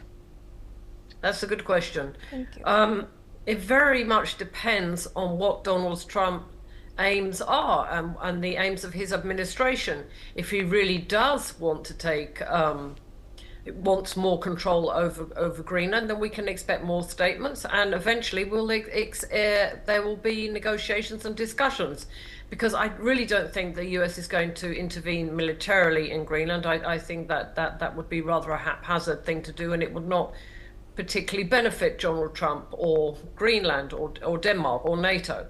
But I think now the ball is in Donald Trump's court. How will he respond to these exercises? How will he say, I think he said yesterday, I'm going to take Greenland one way or the other. We have to see where his rhetoric goes. And we know from the past that sometimes what Donald Trump says doesn't necessarily come true. But then sometimes, in the case of Venezuela, he didn't make too many announcements, and then there was that spectacular, from a tactical point of view anyway, capture of Nicolas Maduro. So now the ball is in Donald Trump's court, and we have to see how serious he is about getting control of Greenland. That's the thing we'll be waiting for next. So what do you think, it's very ironic, yes, like you rightfully mentioned, that he was very quiet about Venezuela and then a big move. And then so many other things, he's very loud and then no action. So do you think a lot of countries are now taking his statements about Greenland, they're taking it so serious because what happened on the 3rd January towards Nicolas Maduro? Absolutely. I think it's the fact that his statements on Greenland came so shortly after the capture of Nicolas Maduro, that US military intervention, that the countries were forced to take this seriously. And it's not the first time Donald Trump has mentioned his strategic interest in Greenland. He mentioned it in his first term and before. But the fact that it came after this spectacular operation in Venezuela, that they were forced to take it seriously. And he didn't just say it once, he kept repeating it in various different ways. We're going to get it. He was saying that the Russians and the Chinese were in submarines around the island. I don't think that's necessarily true, but it's possible they have interest in that area. They'd be silly not to. But I think NATO allies were forced to take this seriously, particularly Denmark, because it directly affects the country over which they have, I think, foreign and security policy. They are in charge of Greenland. So yes, of course, they had to take it seriously. But again, with Donald Trump, you never know. You have to see how it plays out, what his plans are. With that, I would like to thank Ms. Alison Mutler for joining us today and sharing that insight on this breaking news. Now we move on to US and Venezuela. House Foreign Affairs Committee Democrats are holding a special public meeting today after Republicans failed to conduct any hearings on the Trump administration's actions in Venezuela and the Caribbean. Ranking Member Gregory Meeks extended an invitation to U.S. Secretary of State Marco Rubio, who declined to testify before Congress. Instead, Democrats will hear from former diplomats and foreign policy experts. This comes as the Trump administration argues it cannot comply with the federal judge's order to provide court hearings for dozens of deported Venezuelan migrants. Officials say the removals cannot be reviewed after U.S. forces deposed Nicolas Maduro earlier this month. Now for this discussion, we welcome back Ms. Alison Mutler. She's a former AP Bureau Chief in Romania, joins us live from Bucharest. Thank you very much, Ms. Mutler, for staying with us. Now, looking at this, so many things coming in from U.S., what more can you tell us about this ongoing, federal versus Trump administration situation? Well, there's a real showdown at the moment between the federal and the state jurisdiction, and also with Congress, because when Donald Trump acted in Venezuela, he is the chief of the armed forces. He does have the right, but he bypassed Congress. And that obviously caused concern with Congress, because this is not the way that the U.S. has conducted its military affairs, its foreign affairs in recent history. But he had the right to do that. But it has caused questions and concern, and Congress would like there to be some, liability. They'd like there to be some explanation about this. And talking about him going over the heads of other institutions, we saw of course, in the tragic shooting of a woman Minneapolis in Minnesota, that the ICE agents were there, and they were conducting on the ground, and they surpassed the local law enforcement. So again, Donald Trump is taking his power, and he is bypassing the traditional route. He is ignoring, if you like, the Congress. And also the state authorities. He says this is for security reasons, and he has a point in Venezuela that had he let members of Congress know about his planned intervention, it probably would have been leaked to the press. And with that kind of intervention, you can't afford that. But he is making this a modus operandi in which he is going over the heads of the traditional hierarchy of power in the United States. Right. And so where does this take us to? Like you mentioned, he's skipping all the traditional routes, not just domestic, but of course international law as well, and security forces. If this federal court doesn't get to hear directly from Trump administration and only from formal diplomats or formal ministers, what will be the trajectory then? Is this actually legitimate if they cannot actually hear from anyone from Trump administration? Well, it raises very, very serious questions. I mean, what right does he, under the Constitution, under American law, have to bypass these rules, to skip, as you said, the traditional routes? Yes, there are a lot of questions being raised, and as you said, everything is happening so fast. We have one event after the other. We haven't even mentioned here Iran. We haven't particularly mentioned NATO. I mean, there's just, and Russia and Ukraine. I mean, there's just so many domestic and also international events going on. It's hard to keep up. But what we're piecing together is a certain modus operandi in which the US president seems to have unprecedented powers, and he thinks he's unassailable. Now, whether he will be held to account depends on also the American institutions, the American courts. We mustn't forget, very important this week is it's a ruling, I think, on the tariffs, whether they're legal or not. I think that's been delayed once already, but that will be very important. How strong is the court system? So it's not just what Trump wants to do, the way he operates, but it's also how the institutes, the American institutions, respond to his actions. And lastly, Ms. Mutler, it seems like, instead of doing something to gain votes for his upcoming midterm election, it seems like he's just doing the opposite from my perspective. What's your take? Do you think there could be anything that can save him from losing more votes here? Well, I mean, his voter base, he has a hardcore voter base that will vote for him whatever happens, whatever he does. So he's assured of that. But then there are, of course, the voters that are swing voters that vote depending on the results, the outcomes of his administration. And yes, we have, they say 1 week is a long time in politics. We have several months. I think it's in the fall, the midterm elections are going to be held. But yes, I think he himself realizes he could face a problem because of his, let's just say, unorthodox way of being the president of the United States. He could face quite serious problems, or his Republican Party could face quite serious problems. But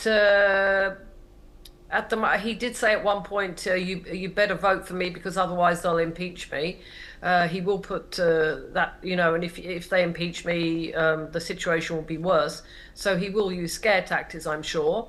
But yes, I think there are concerns, but he strikes me as a president who's in a great hurry to achieve his aims, and in a very unorthodox way.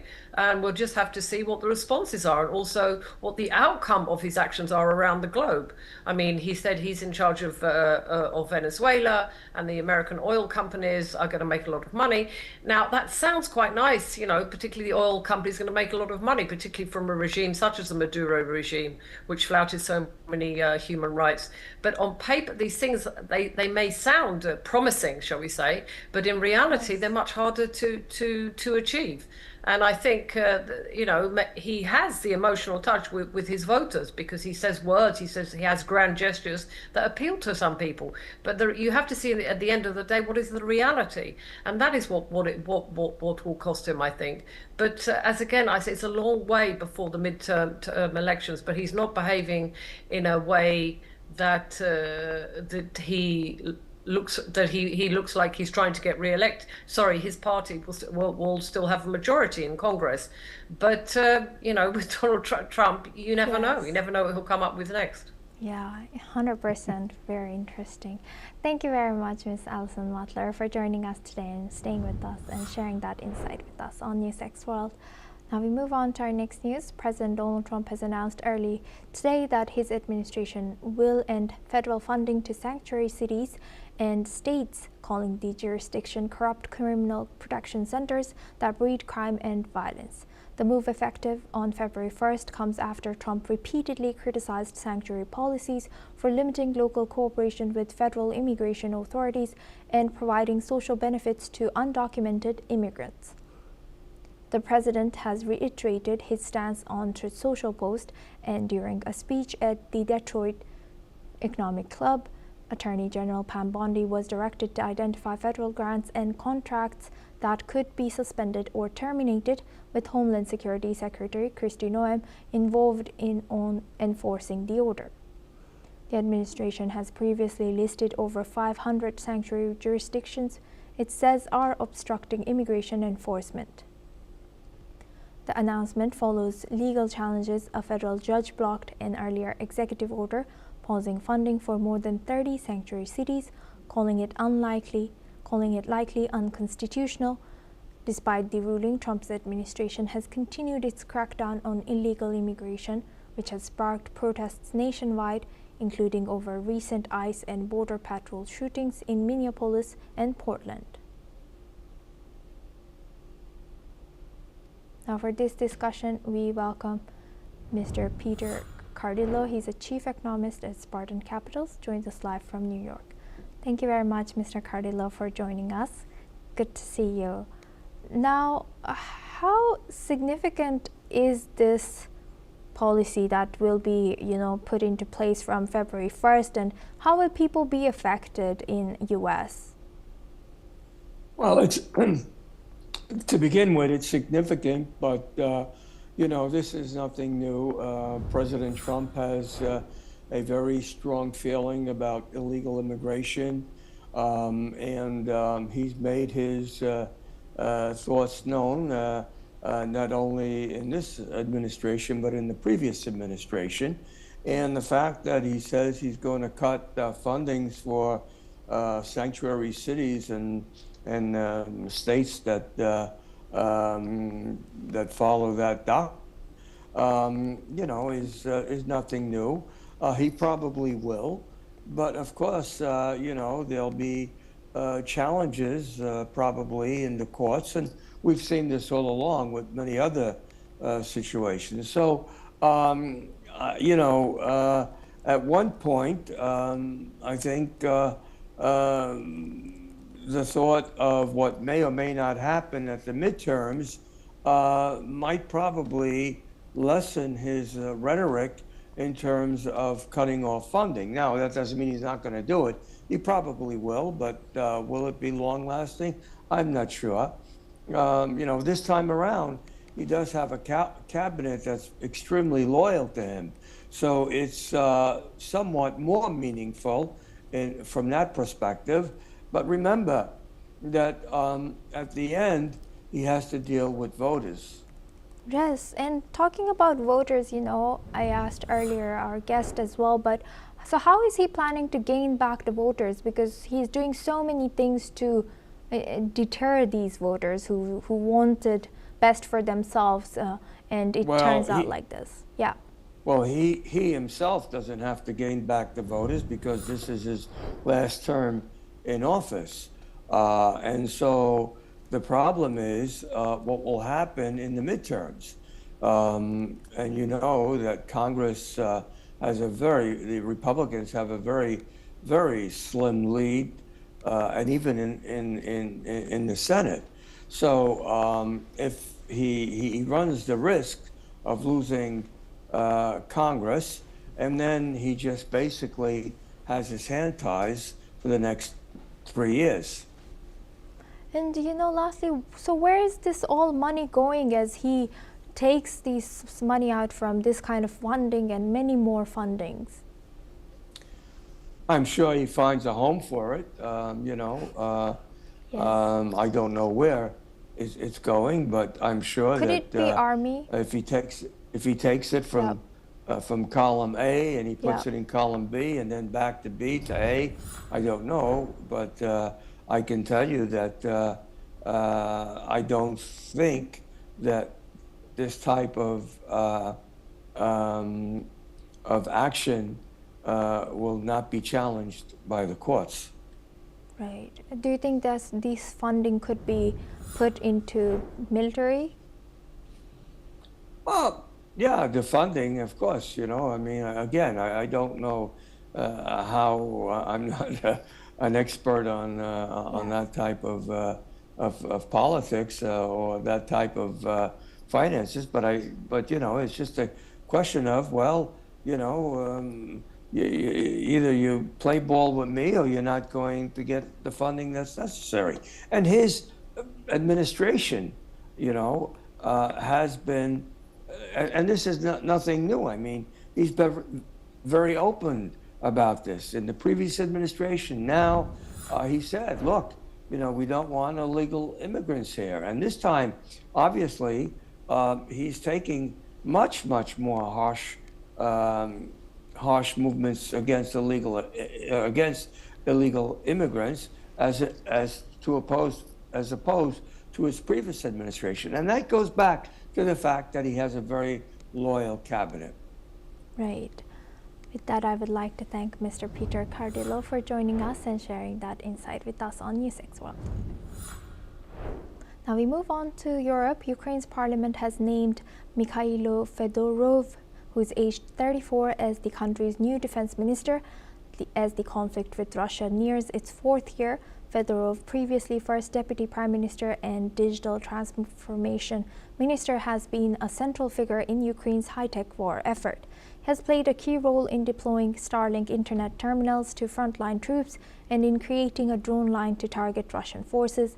As Defense Minister Fedorov said, he plans to modernize the military through digitalization, expanded use of drones and artificial intelligence, and broader integration of technology into defense operations.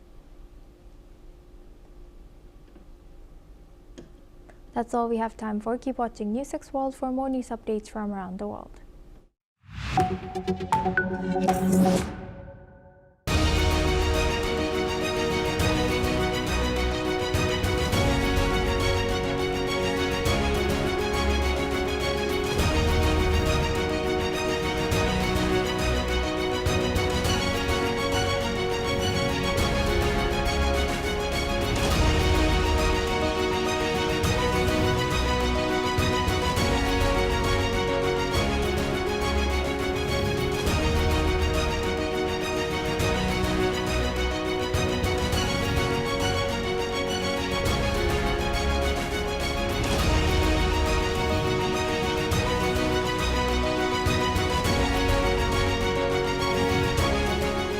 in the midst of death, life persists.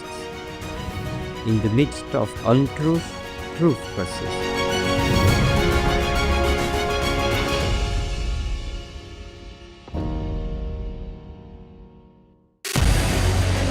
What we can do as